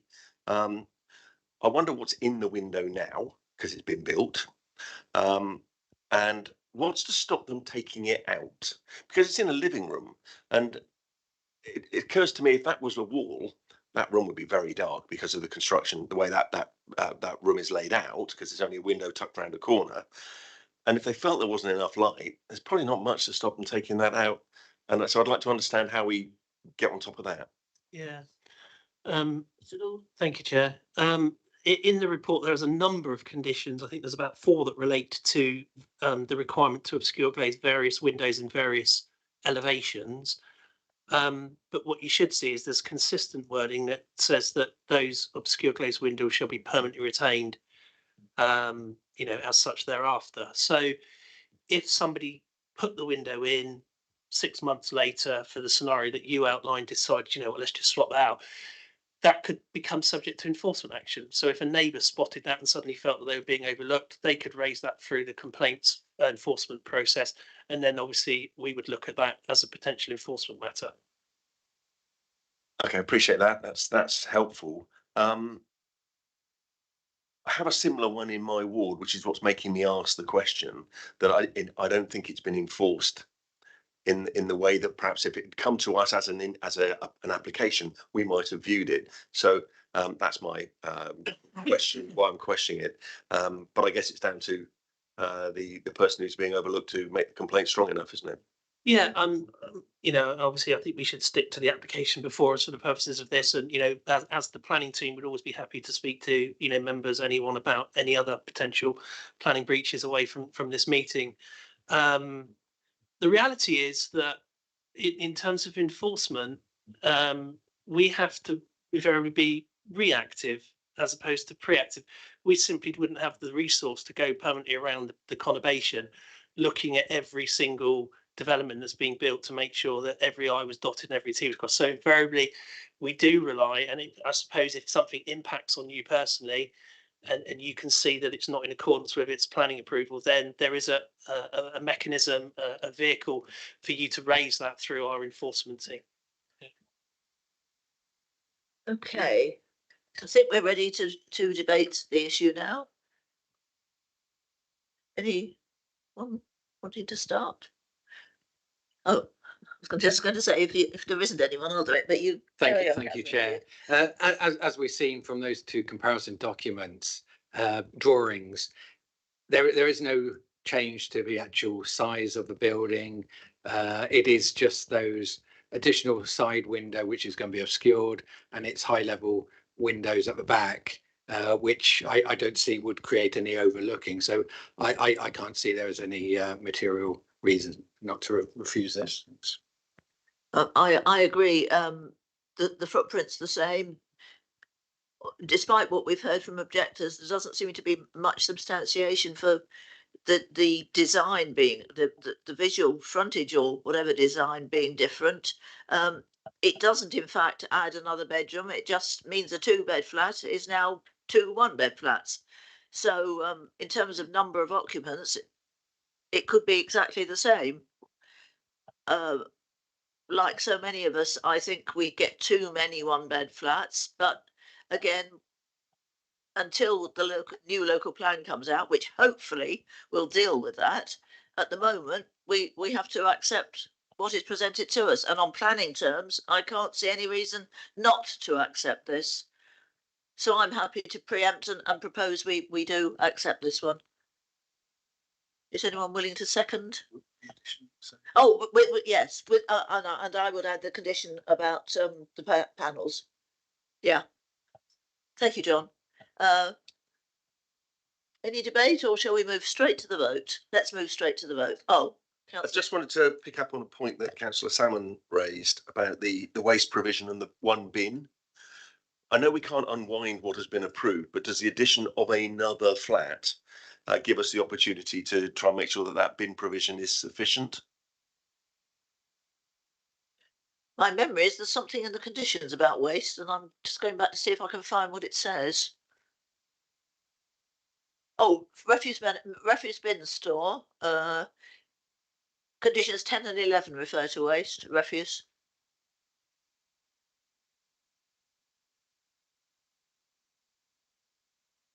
I don't know whether the officer can tell us if there is only one bin and if that's sufficient. You know, I'm only going on what Councillor Salmon said. I don't know the size of the bin in question, but an 8 flat would be an 8 kitchen and an 8 set of rubbish, wouldn't it? Yes, I mean the bin store, when comparing to the approved schemes, has been slightly enlarged after consultation with our waste management officer.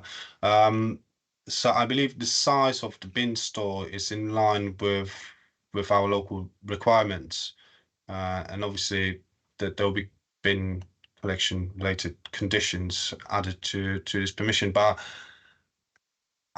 as far as I remember, in terms of consultation with waste management team, the reason for enlarging this bin store was to provide enough space to actually allow enough number of bin stores, giving additional flat introduced to the site. Thank you.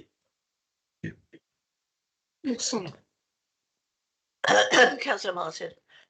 Yeah, I'm going to disagree that there is a big difference, I think, between having two one-bedroom places and 1 2-bedroom place. Because for a start, like a 2-bedroom place is more likely to be occupied by a young family with just the one car instead of they've now got 2. And I know we can't consider parking, but the other thing as well, will this impact on the sale? You know, on the SIL calculation, because you can sell 2 one-bedroom flats for more money than you would get for 1 2-bedroom flat. So that ought to be recalculated, didn't it? My understanding is that SIL is calculated on floor space. Oh, it's based on, sorry, Yeah. I didn't realise. So how that floor space is divided doesn't come into I'm it. thinking affordable housing as well. You know, like the margin that you make for affordable housing, because the builder's going to be making more profit, isn't he? Yes. But affordable only kicks in at 10. Sorry. Anyway, Yeah, just you've exactly taken the words out of my mouth, Chair. Affordable housing doesn't apply in this instance because central government has set the bar at schemes of 9 or below units are not triggered in terms of affordable housing. So the affordable housing policy only kick in on the 10th unit. And in terms of SILs, community infrastructure level, my understanding, yeah, it's based on floor area. So we've got a motion seconded with the addition of the condition about solar panels from the original granted permission. So can we take a vote on it now? Again, vote for if you want to approve it, vote against if you don't want to, and abstain if that seems appropriate to you. So those in favour of approval. 1, 2, 3, 4, 5, 6. Those against? 1, 2. 2. And abstentions? 2. Thank you.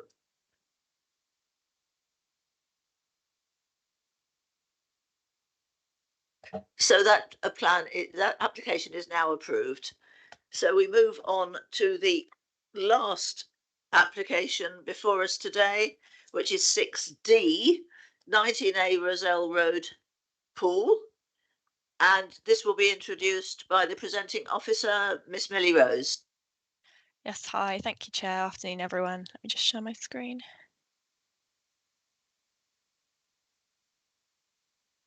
Is that all clear? It is very clear, thank you. Lovely, thank you. So the application in front of you today is at 19A Roselle Road in Poole, seeking full planning permission to demolish the existing bungalow and replace it with 3 detached dwellings. It's been called in by the chair of committee and the previous interim head of planning, Jean Brunning, following a similar application coming to you early in 2023. This was recommended for officer approval but refused at committee, primarily due to overdevelopment of the site with the scale and mass considered out of keeping with the surrounding area, and there was considered an overbearing impact with unacceptable overlooking on dwellings along Earlham Drive to the south of the site. So this refusal is currently being appealed, and we now have a slightly amended scheme in front of you today, which seeks to overcome these reasons for refusal in redevelopment of the site. So we've just got a broad location here, a map showing the location of the site with Bournemouth Road to the south and Ashley Road to the north. Zooming in, we've got a map showing that the site lies to the south, to the end of the cul-de-sac of Roselle Road within a sustainable transport corridor. And in terms of pattern development, the site's larger than the majority of the sites along Roselle Road. There's also currently permission for 2 dwellings at the site, which hasn't been implemented, as outlined in a report. This was a previous permission granted. Moving on, we've got some site photos. So as you can see, the existing bungalow is of quite a traditional style, again to the front of the dwelling here. This just shows the view to the front of the curtilage with some screening and boundary treatment. Here is the side of the site. So this is facing east onto 19 Roselle Road, the existing bungalow. And this is the back of the dwellings along Mansfield Road, which is to the west of the site. And we've got the rear of the dwelling here and the rear boundary treatment here. So this is facing south onto Earlham Drive. Just to show the street scene, looking up towards the site, you can see some of the neighbouring dwellings are 2-storey. And here again, the other side of the street scene just opposite the site. So here's the proposed site plan. The scheme seeks to split the plot vertically into 3 plots with 3 detached dwellings and provision of private amenity space at the rear. The front building line is highly set back from 19 Roselle Road behind a parking and turning area, which would provide 1 parking space and adequate turning space for the proposed dwellings in accordance with the parking standards SPD. The existing access would be widened with demolition of the existing wall and shared by the dwellings. You can see the previous site plan to the right, which shows how the 3 dwellings were previously set a lot closer together to the front, which was considered to give a terrace effect and a high building mass at the previous committee, and also had less landscaping to the front of the dwellings. So we've here got the proposed floor plans, and this shows the floor plan for Unit 1, although all are very similar with the same internal layout essentially. So they do have 3 bedrooms, 1 large one with ensuite, large bathroom upstairs, and would all contribute to an acceptable standard of amenity for future occupiers with regards to outlook and natural light, and far exceed the minimum space standards. Here are the elevations of Unit 1. So each dwelling would be 2-storey in height with a hipped roof, and all 3 would be of the same design again. The dwellings are all proposed to be constructed of buff brick walls, grey aluminium fenestration and slate effect tiles. And given the lack of consistency within the area, these materials are considered acceptable. So I just wanted to point out the proposed cycle store. This would sit to the front of the site with spaces for 2 bikes per dwelling, would sit next to a bin collection point for on bin collection day. And here, the street scene elevation shows the dwellings to be a similar size to the dwelling at 17 Roselle Road, and shows the gaps between the buildings. So essentially the parts in light grey are the parts that are set back from the front, with basically the perception of larger gaps between the dwellings, and large gaps left to the front.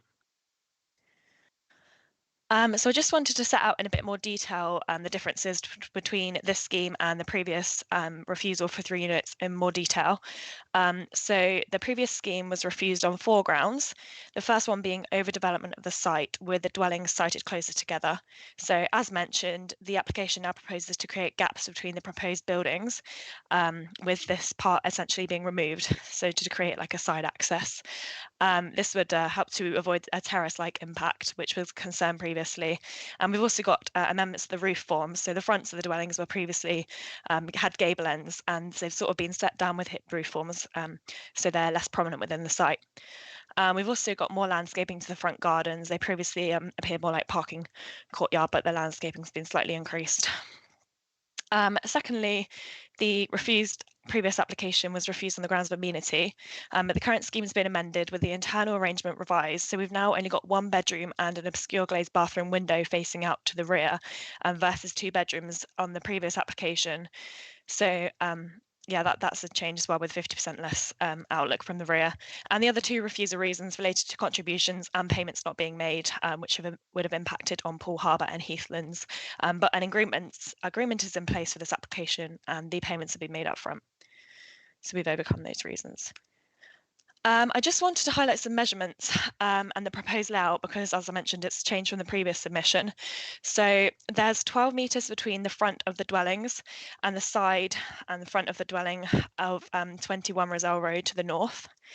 Looking to Mansfield Road, there's 18 and 19 metres respectively between the 2 dwellings that side onto the site, rear onto the site, sorry, which would face onto the side of the site, which there's only 1 obscure glazed window to this elevation, so there wouldn't be any mutual outlook or overlooking there.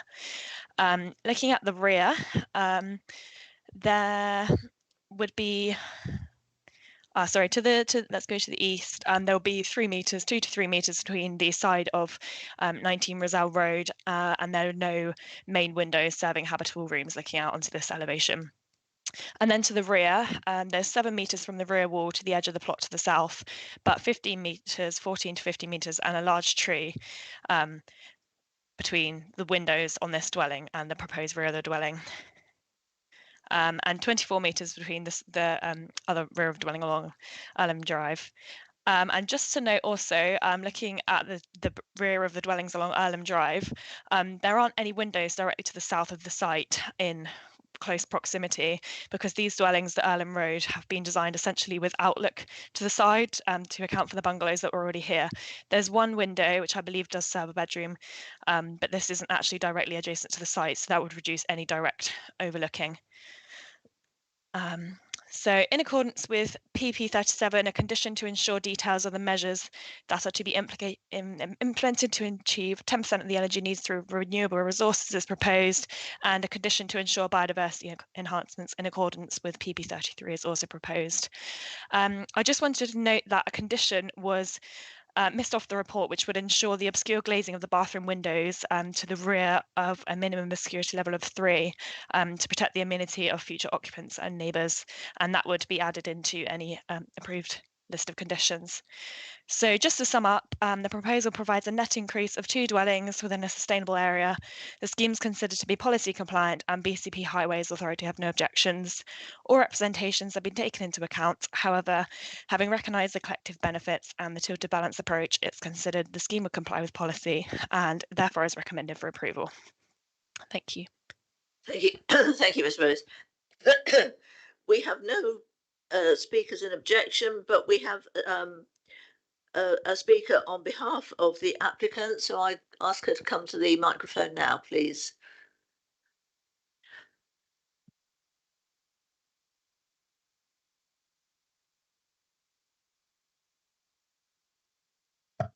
Thank you, Chair, and good afternoon, members. On behalf of the applicant, Crestline Homes, we commend the officer's report of approval to you. Just a few additional points of clarification, if I may. As mentioned by your case officer, this application is an amendment of a scheme that's recommended for approval and overturned by committee in April last year. The reasons for overturning the officer's decision stemmed from concerns regarding overdevelopment of the plot and amenity issues in terms of privacy. Excuse me, can I just stop you? You're the reverse of somebody we had this morning. Can you pull the mic a bit closer? Sorry, apologies. Thank you. Is this better? Speaking? Is that better? That's better. Yeah, sorry. I'd highlight to members that the existing site is considerably larger than the majority of properties found along Roselle Road due to its position at the end of a cul-de-sac. The 3 proposed plots are similar in size to those found immediately adjacent to the site at Earlham Drive, Mansfield Road and Roselle Road, and can therefore be seen as appropriate given the pattern of built form surrounding the site. 18 Roselle Road was granted consent in 2019 for the subdivision of the property to form a pair of semi-detached properties. This resulted in a narrow plot of 6 metres in width for the newly formed 18A. The width of each of the plots proposed under this application are between 7 and 9 metres, and as such are not at odds with the established sizes of plots surrounding the site. Evidenced by these examples and the site's unique size and position at the end of a cul-de-sac, the plot severances are in keeping with the pattern of development in the area and do not constitute a development of the site. This is confirmed in your officer's report. Turning to impact on amenities for neighbours, Chair, you may recall at the committee for the previous scheme, a resident spoke and objected due to privacy concerns felt from some of the proposed windows facing towards their property. The scheme has been amended to alleviate these concerns, and the same resident is now in support of this application. It's evident that the impact on neighbouring amenities has been carefully considered by the applicant, with significantly less objections present than on the previous scheme, and as such, this proposal is acceptable from an amenity perspective. We note in respect several objections have been received from residents regarding parking issues. I'd highlight to members the Highway Authority comments on this application, which concludes that the parking provided complies and is in line with your council's parking standards SPD. The officer additionally concludes in their report that the amount of traffic generated by the units would have acceptable impacts on the capacity of the highway network. There's no evidence to suggest otherwise. The proposal will result in substantial benefits, including, but not limited to, the provision of free family-sized homes, assisting the council in addressing its undersupply of housing in the pool area. Just to confirm, the council can only demonstrate a 4.1 year housing land supply, which is below the requirement of 5 years. The proposal has been carefully designed with neighbours and the character of the area in mind. Your officers and their consultees agree and are supporting the proposal. On behalf of the applicant, I again commend the case officer's recommendation of approval to you. Thank you. Thank you. And we have no ward councillors here to speak, so we're ready to move to questions. I've got one to Miss Rose. Can you clarify the amount that the properties of the fronts of the properties have been set back to create a slightly larger gap, and how far back that goes, because the rear of the properties appear to be exactly as they were on the original application. Thanks, Chair. I think the rear of the properties have been, I'll just share my screen again 1 second, sorry.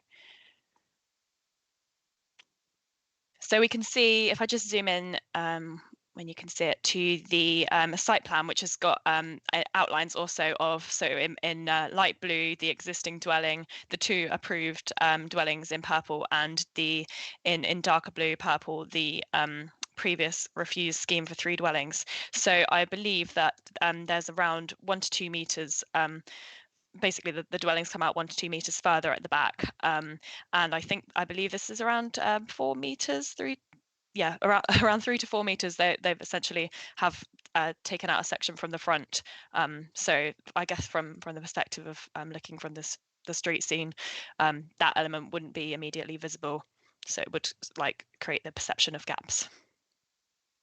So how wide is the bit they've taken out? The 3 to 4 meters the was width, going apologies. back, wasn't it? Sorry, I think it's about a meter. Right. Because So, the gaps between properties, I remember, was one of our concerns. Yeah. So Last time, essentially both doubled the visually gaps. and for access. There Yeah. were the 2 reasons, I think. So at the rear, it's virtually unchanged. At the front, for a certain distance, it's been Yes. slightly pulled away. Thank you. Yeah, apologies. The gaps to the rear haven't changed, but we've essentially doubled the gaps to the front. So any questions, Councillor Challoner? Thank you, Chair. It's just just a further clarification on that. Given that the scheme had previously been refused on grounds of overdevelopment, is the ground space that this new development or new proposal is taking up the same, and they've just shuffled things around? Because it's not quite that clear. It's really hard to ascertain when you're looking at what is a pretty condensed drawing from a distance, really. I think it's essentially the same, perhaps slightly increased in size just because they've gone out slightly further to the rear, and I don't think that the part they've taken out to the front equates, but yeah, they have essentially moved some elements further back, I guess. Yeah, as you can see from sort of the blue outlines in comparison to the proposed dwellings on that proposed site plan. Okay, all right. So they basically utilised the floor space by going back and narrowing slightly back. Right. Yeah. Okay. All right. Thank you. I don't have the exact measurements, but they're pretty similar anyway. Okay, thank you. The plan is on page 159 of our documents. that shows it most clearly. Particularly the middle one, number 2, appears to have been lengthened backwards, if you can lengthen backwards. The front is just about the same, but the rear goes back some distance further. I have no idea how much, but all of them actually go back a bit further. I can get the plan up so I can do some measurements if anyone wants any further measurements. So, do you want the measurements, Councillor Chandler? No, that's fine. Okay. Okay. Any other questions? Councillor Sidaway. I'd just be interested to go over the reasons for refusal and just sort of discuss them one at a time, because I think for me, I'm not sure whether it's changed enough, so I wouldn't mind just going over that a little bit again if we could. Yeah, no problem. So I've got the previous reasons for refusal up here, so I can read them both out if that's easiest. So the first one relating to sort of character and appearance of the area and the terrace effect. So notwithstanding the recognised variations in the surrounding built form, the scale of development as represented by the overdevelopment of plot and mass of the proposed dwellings is considered to be out of character with the local area. The perceived mass of the buildings being greater due to the lack of suitable separation between them, such they would appear as one. The proposal would therefore result in a detrimental impact on the visual amenities of the area and basically would be contrary to PB 27. So just going back to the site plan, yeah, I think as I've essentially gone through, they've increased the gaps and tried to reduce the dominance of the dwellings essentially by hipping the roofs. So you can see I've got the previous refused elevations. They were quite a bit, they appear to be a bit taller with a higher roof form. They've essentially reduced that, removed the gable end from the front, which you can see here, and sort of set them down a bit more. So I think that's the changes that have been done to the layout on the dwellings to overcome refusal reason 1. Secondly, relating to amenity, the proposed dwellings, due to their proximity and orientation to the surrounding residential properties, will result in an overbearing relationship with unacceptable levels of overlooking and loss of privacy, particularly to those dwellings along Earlham Drive. And that was also considered to be contrary to policy PP27. So if I go back to these 2 slides, I've got the measurements here. So do you want me to just run through all of the measurements again and bring up this? So that's essentially what the changes that have been done. So have reduced the glazing by 50% to the rear, so there will be less outlook here with one bedroom and one obscure glazed bathroom window facing out to the south. So that would be to the properties along Earlham Drive here. And as I mentioned, they sort of face side. This one faces to the side, and that's 14 metres from the rear of the dwelling to that window, obscured by this large tree, which would obscure any view. And there will be over 25 metres to the side of this dwelling, which that's not considered to cause any issues. If we look to the rear of dwellings along Mansfield Road here, we've also got 18 and 19 metres from the rear of this dwelling facing onto the side, and that would be considered an acceptable distance from rear to side. Does that cover? I'll just quickly clarify the other 2 refusal reasons relating to SAM payments, and everything, all the payments have been made and agreements in place. So it's considered those reasons are overcome. Councillor Gillett. Just in respect to the tree, does it have what sort of tree? Does it have a TPO, or is it just something that could be chopped down? I don't believe it has a TPO, no.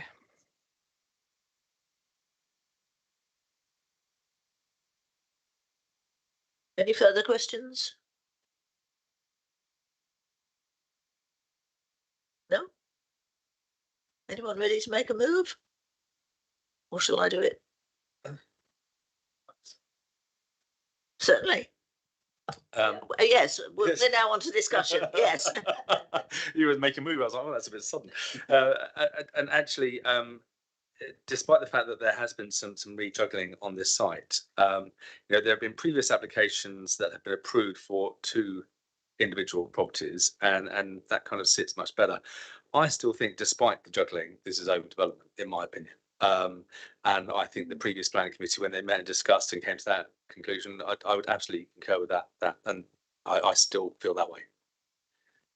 Thank you. I must admit, I agree with you, because although the fronts have been pulled back, it's only less than half the depth of the property.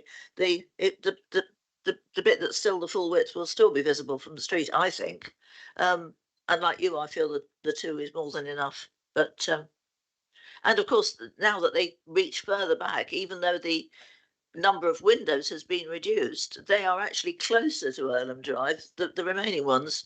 So I'm waiting for more discussion, but I'm inclined to agree with you. Councillor Sidaway. Yeah, I'll just agree that I think the question probably we need to answer is whether, in principle, 3 properties on that piece of land is not overdevelopment, and it strikes me, and I think there's some agreement around that it probably is. The other issue I think is with these are houses. We're not talking about flats now. 1 car park space for each one, with nowhere to park when they can't get in there, is the issue that's been raised in the objections about parking and road parking, pavement parking. I don't think we can underplay that particular issue as well, which I think would go away if there were 2, potentially go away if there were 2 developments, not 3. Yeah. Yes, it I must admit, it doesn't sit very comfortably with me, or probably with any of us, to be arguing against a 3-bedroom family home on a site, but you know, it's got to be the right development in the right place. Councillor Hilliard. Thank you, Chair. I'm looking at obviously the plan with the 2 approved houses against the 3, and looking at it, the actual land developed site seems to be the same. And that point about the parking with the 2 properties, I think obviously it'd still be shared access, and I can't see that you'd have more than 1 parking for each of those houses, and they're 4-bed houses. So I like the improvements made. I think they do address both the scaling and the massing effect, as we've seen on that picture, that it is set back a bit. And similarly, I think the change of windows at the back, and one of the objectors, one of the neighbours is now supporting this. So I think gives weight to say that, yeah, the improvements have changed it more acceptable. Thank you. Councillor Martin. Just a little bit of maths, because I work in feet and inches, not meters. And they're nice size houses. I think, I think they're, I don't think it's overdevelopment. They're comfortable size houses. 3 bedrooms is what we're needing in, all over the conurbation. And so I think for that reason, I'd be reminded to approve it, really.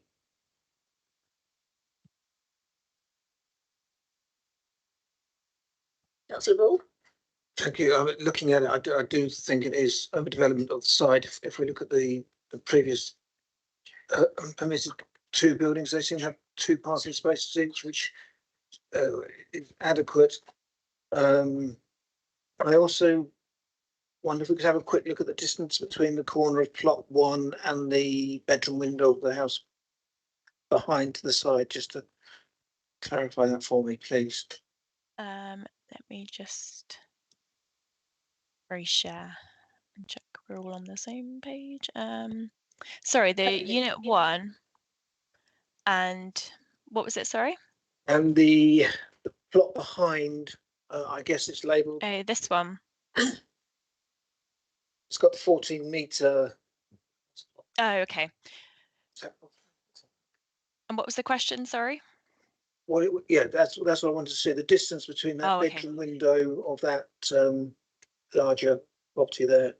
Yeah, 14. And around 14 meters from unit 3, so the closest. So there would be 1 bedroom window here, yeah, with 14 meters distance, with the tree, also diagonally, so it's not quite back to back relationship.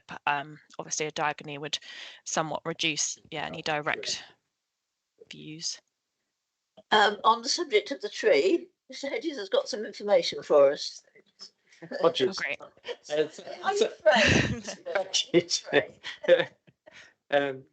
Yes, looking at our records, the tree doesn't have a preservation order on, so it could be removed at any time. So there's obviously a difficulty then in relying on it as screening, as we don't have control over its removal, Chair. Councillor Carr-Brown. Thank you. I just wanted to clarify, at number 19, is because I don't recall being able to see clearly when I visited the site. Is that the front door? What is that sticking I believe out? that's the side. I believe that's the side door. Sorry, It's a side side windows. door. Side windows. It's side, because the thing that is essentially juts into plot 3 or goes towards plot 3 with a very, very limited clearance. Sorry, oh, it's a little extension, is it? Yeah, it's a small side element that directly comes onto the boundary. So I don't believe I don't believe that's a side entrance because it's so close to the boundary. Okay, thank you.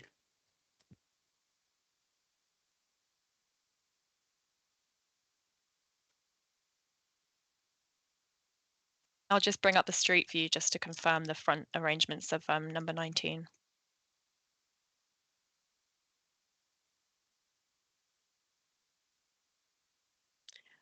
Oh yeah, yeah, we can see from the front, from Google Street View, that the front of the dwelling at number 19, the entrance is to the front of the dwelling.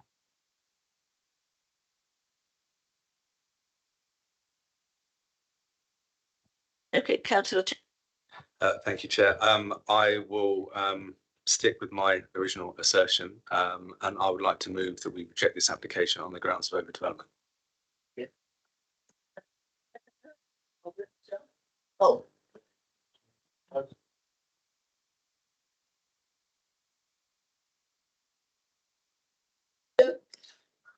Chair, obviously we need to flesh out the reasons for refusal. Is it purely in terms of the overdevelopment of the site? Pretty conscious that last time there was a neighbour impact reason alleged as well. So would our members intending to continue with that reason for refusal as well? Sorry? Sorry, yes.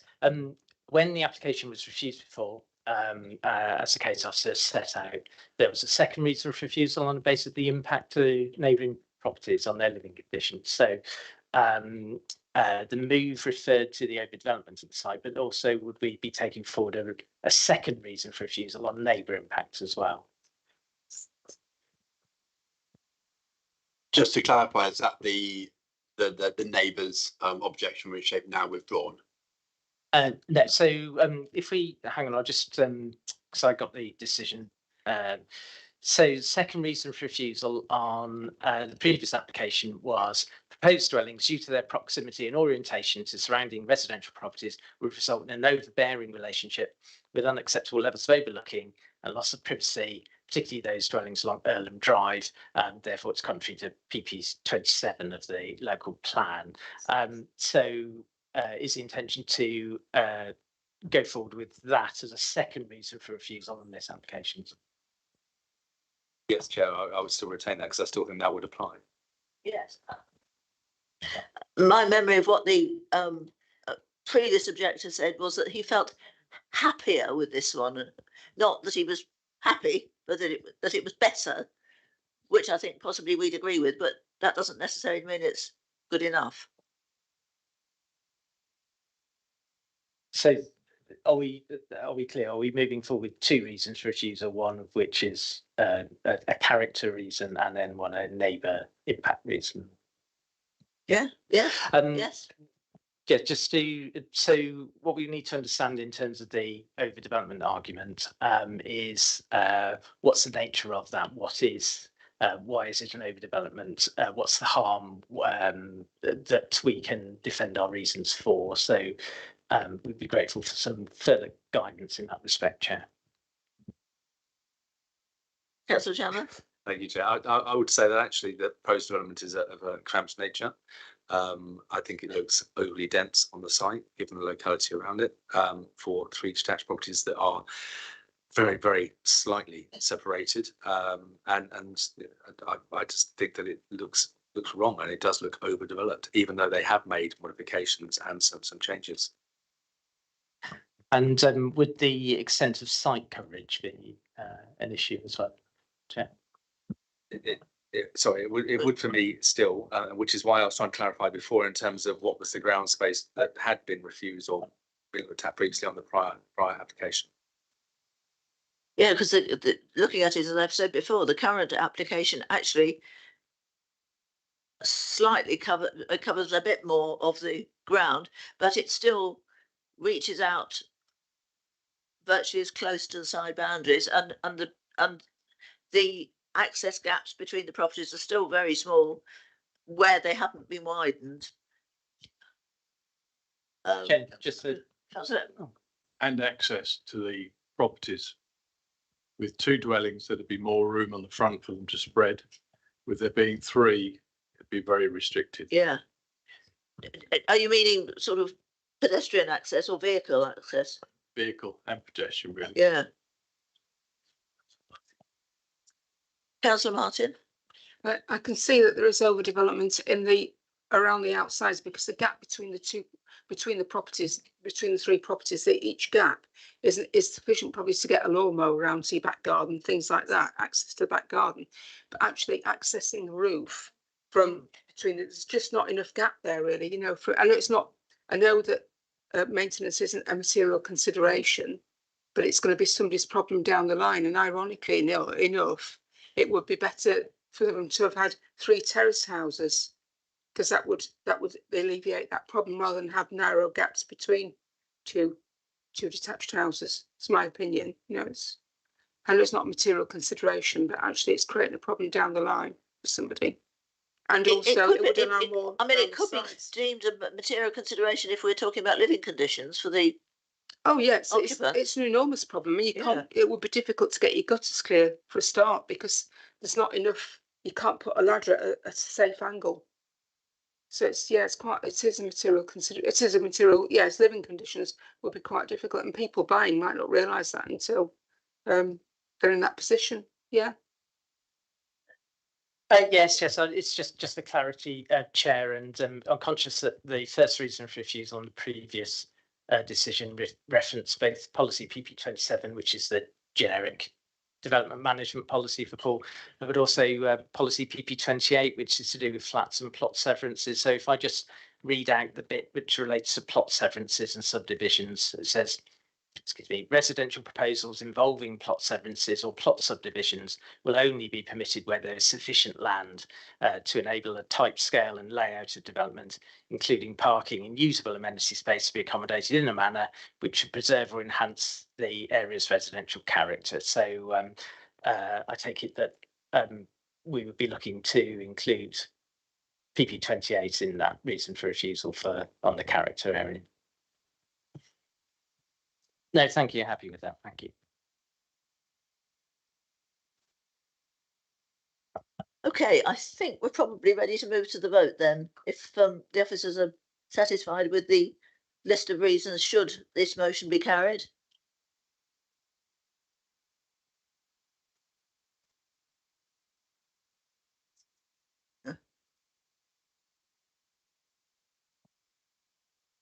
At the risk of frankly sounding slow, we seem to be slightly contradicting ourselves from this morning in terms of character and density and all those sorts of things. I don't understand. I mean, we've been given a proposal here, which to me seems to tick the planning boxes that we were told we had to abide by this morning when it came to Eastcliff and Springbourne. But we don't seem to have to abide by them quite as tightly here. I'm not following some of the principles here in terms of character, densification, distances between things, that sort of thing. What am I missing?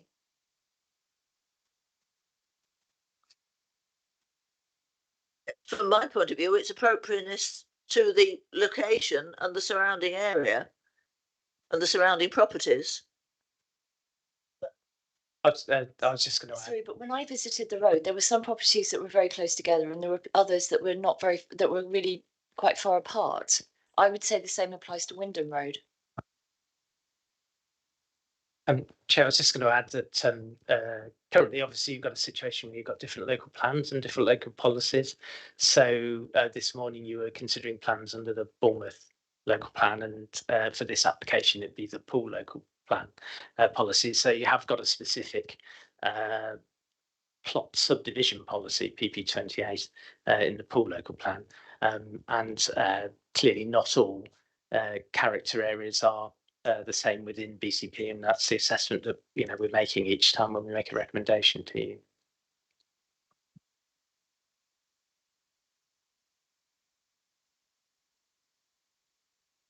We have a motion before us that's been seconded. I think we come to the vote. So if you want to support the motion, which is for refusal, you vote for. If you want to vote against the motion, which means you wish the application to go ahead, you vote against, or you abstain. Okay. And could we have the reason? Yes, so first reason for refusal on the basis of overdevelopment at the site, on the basis of the extent of development, the proximity of the buildings, the extent of site coverage, and that's the negative impact on the character and appearance of the area in relation to policies PP27 and PP28. And then the second reason is in relation to the, and I'm just going to be honest, draw straight on the reasons for the earlier refusal, and that the proposed dwellings, by reason of their proximity and orientation to surrounding residential properties, results in an overbearing impact, unacceptable levels of overlooking, and a loss of privacy, particularly to those dwellings along Earlham Drive, and that's contrary to PP27 of the local plan. Okay, proposer and seconder happy with those? Okay, so we'll do the vote now. If you think these applications should be refused, vote for the motion. 1, 2, 3. If you think the application should be accepted, i.e. you vote no now, against. 1, 2. And any abstentions? 1. So that application is again refused for the reasons that have been stated. So thank you, everybody. That's the end of this meeting. The recording can be switched off if it hasn't been.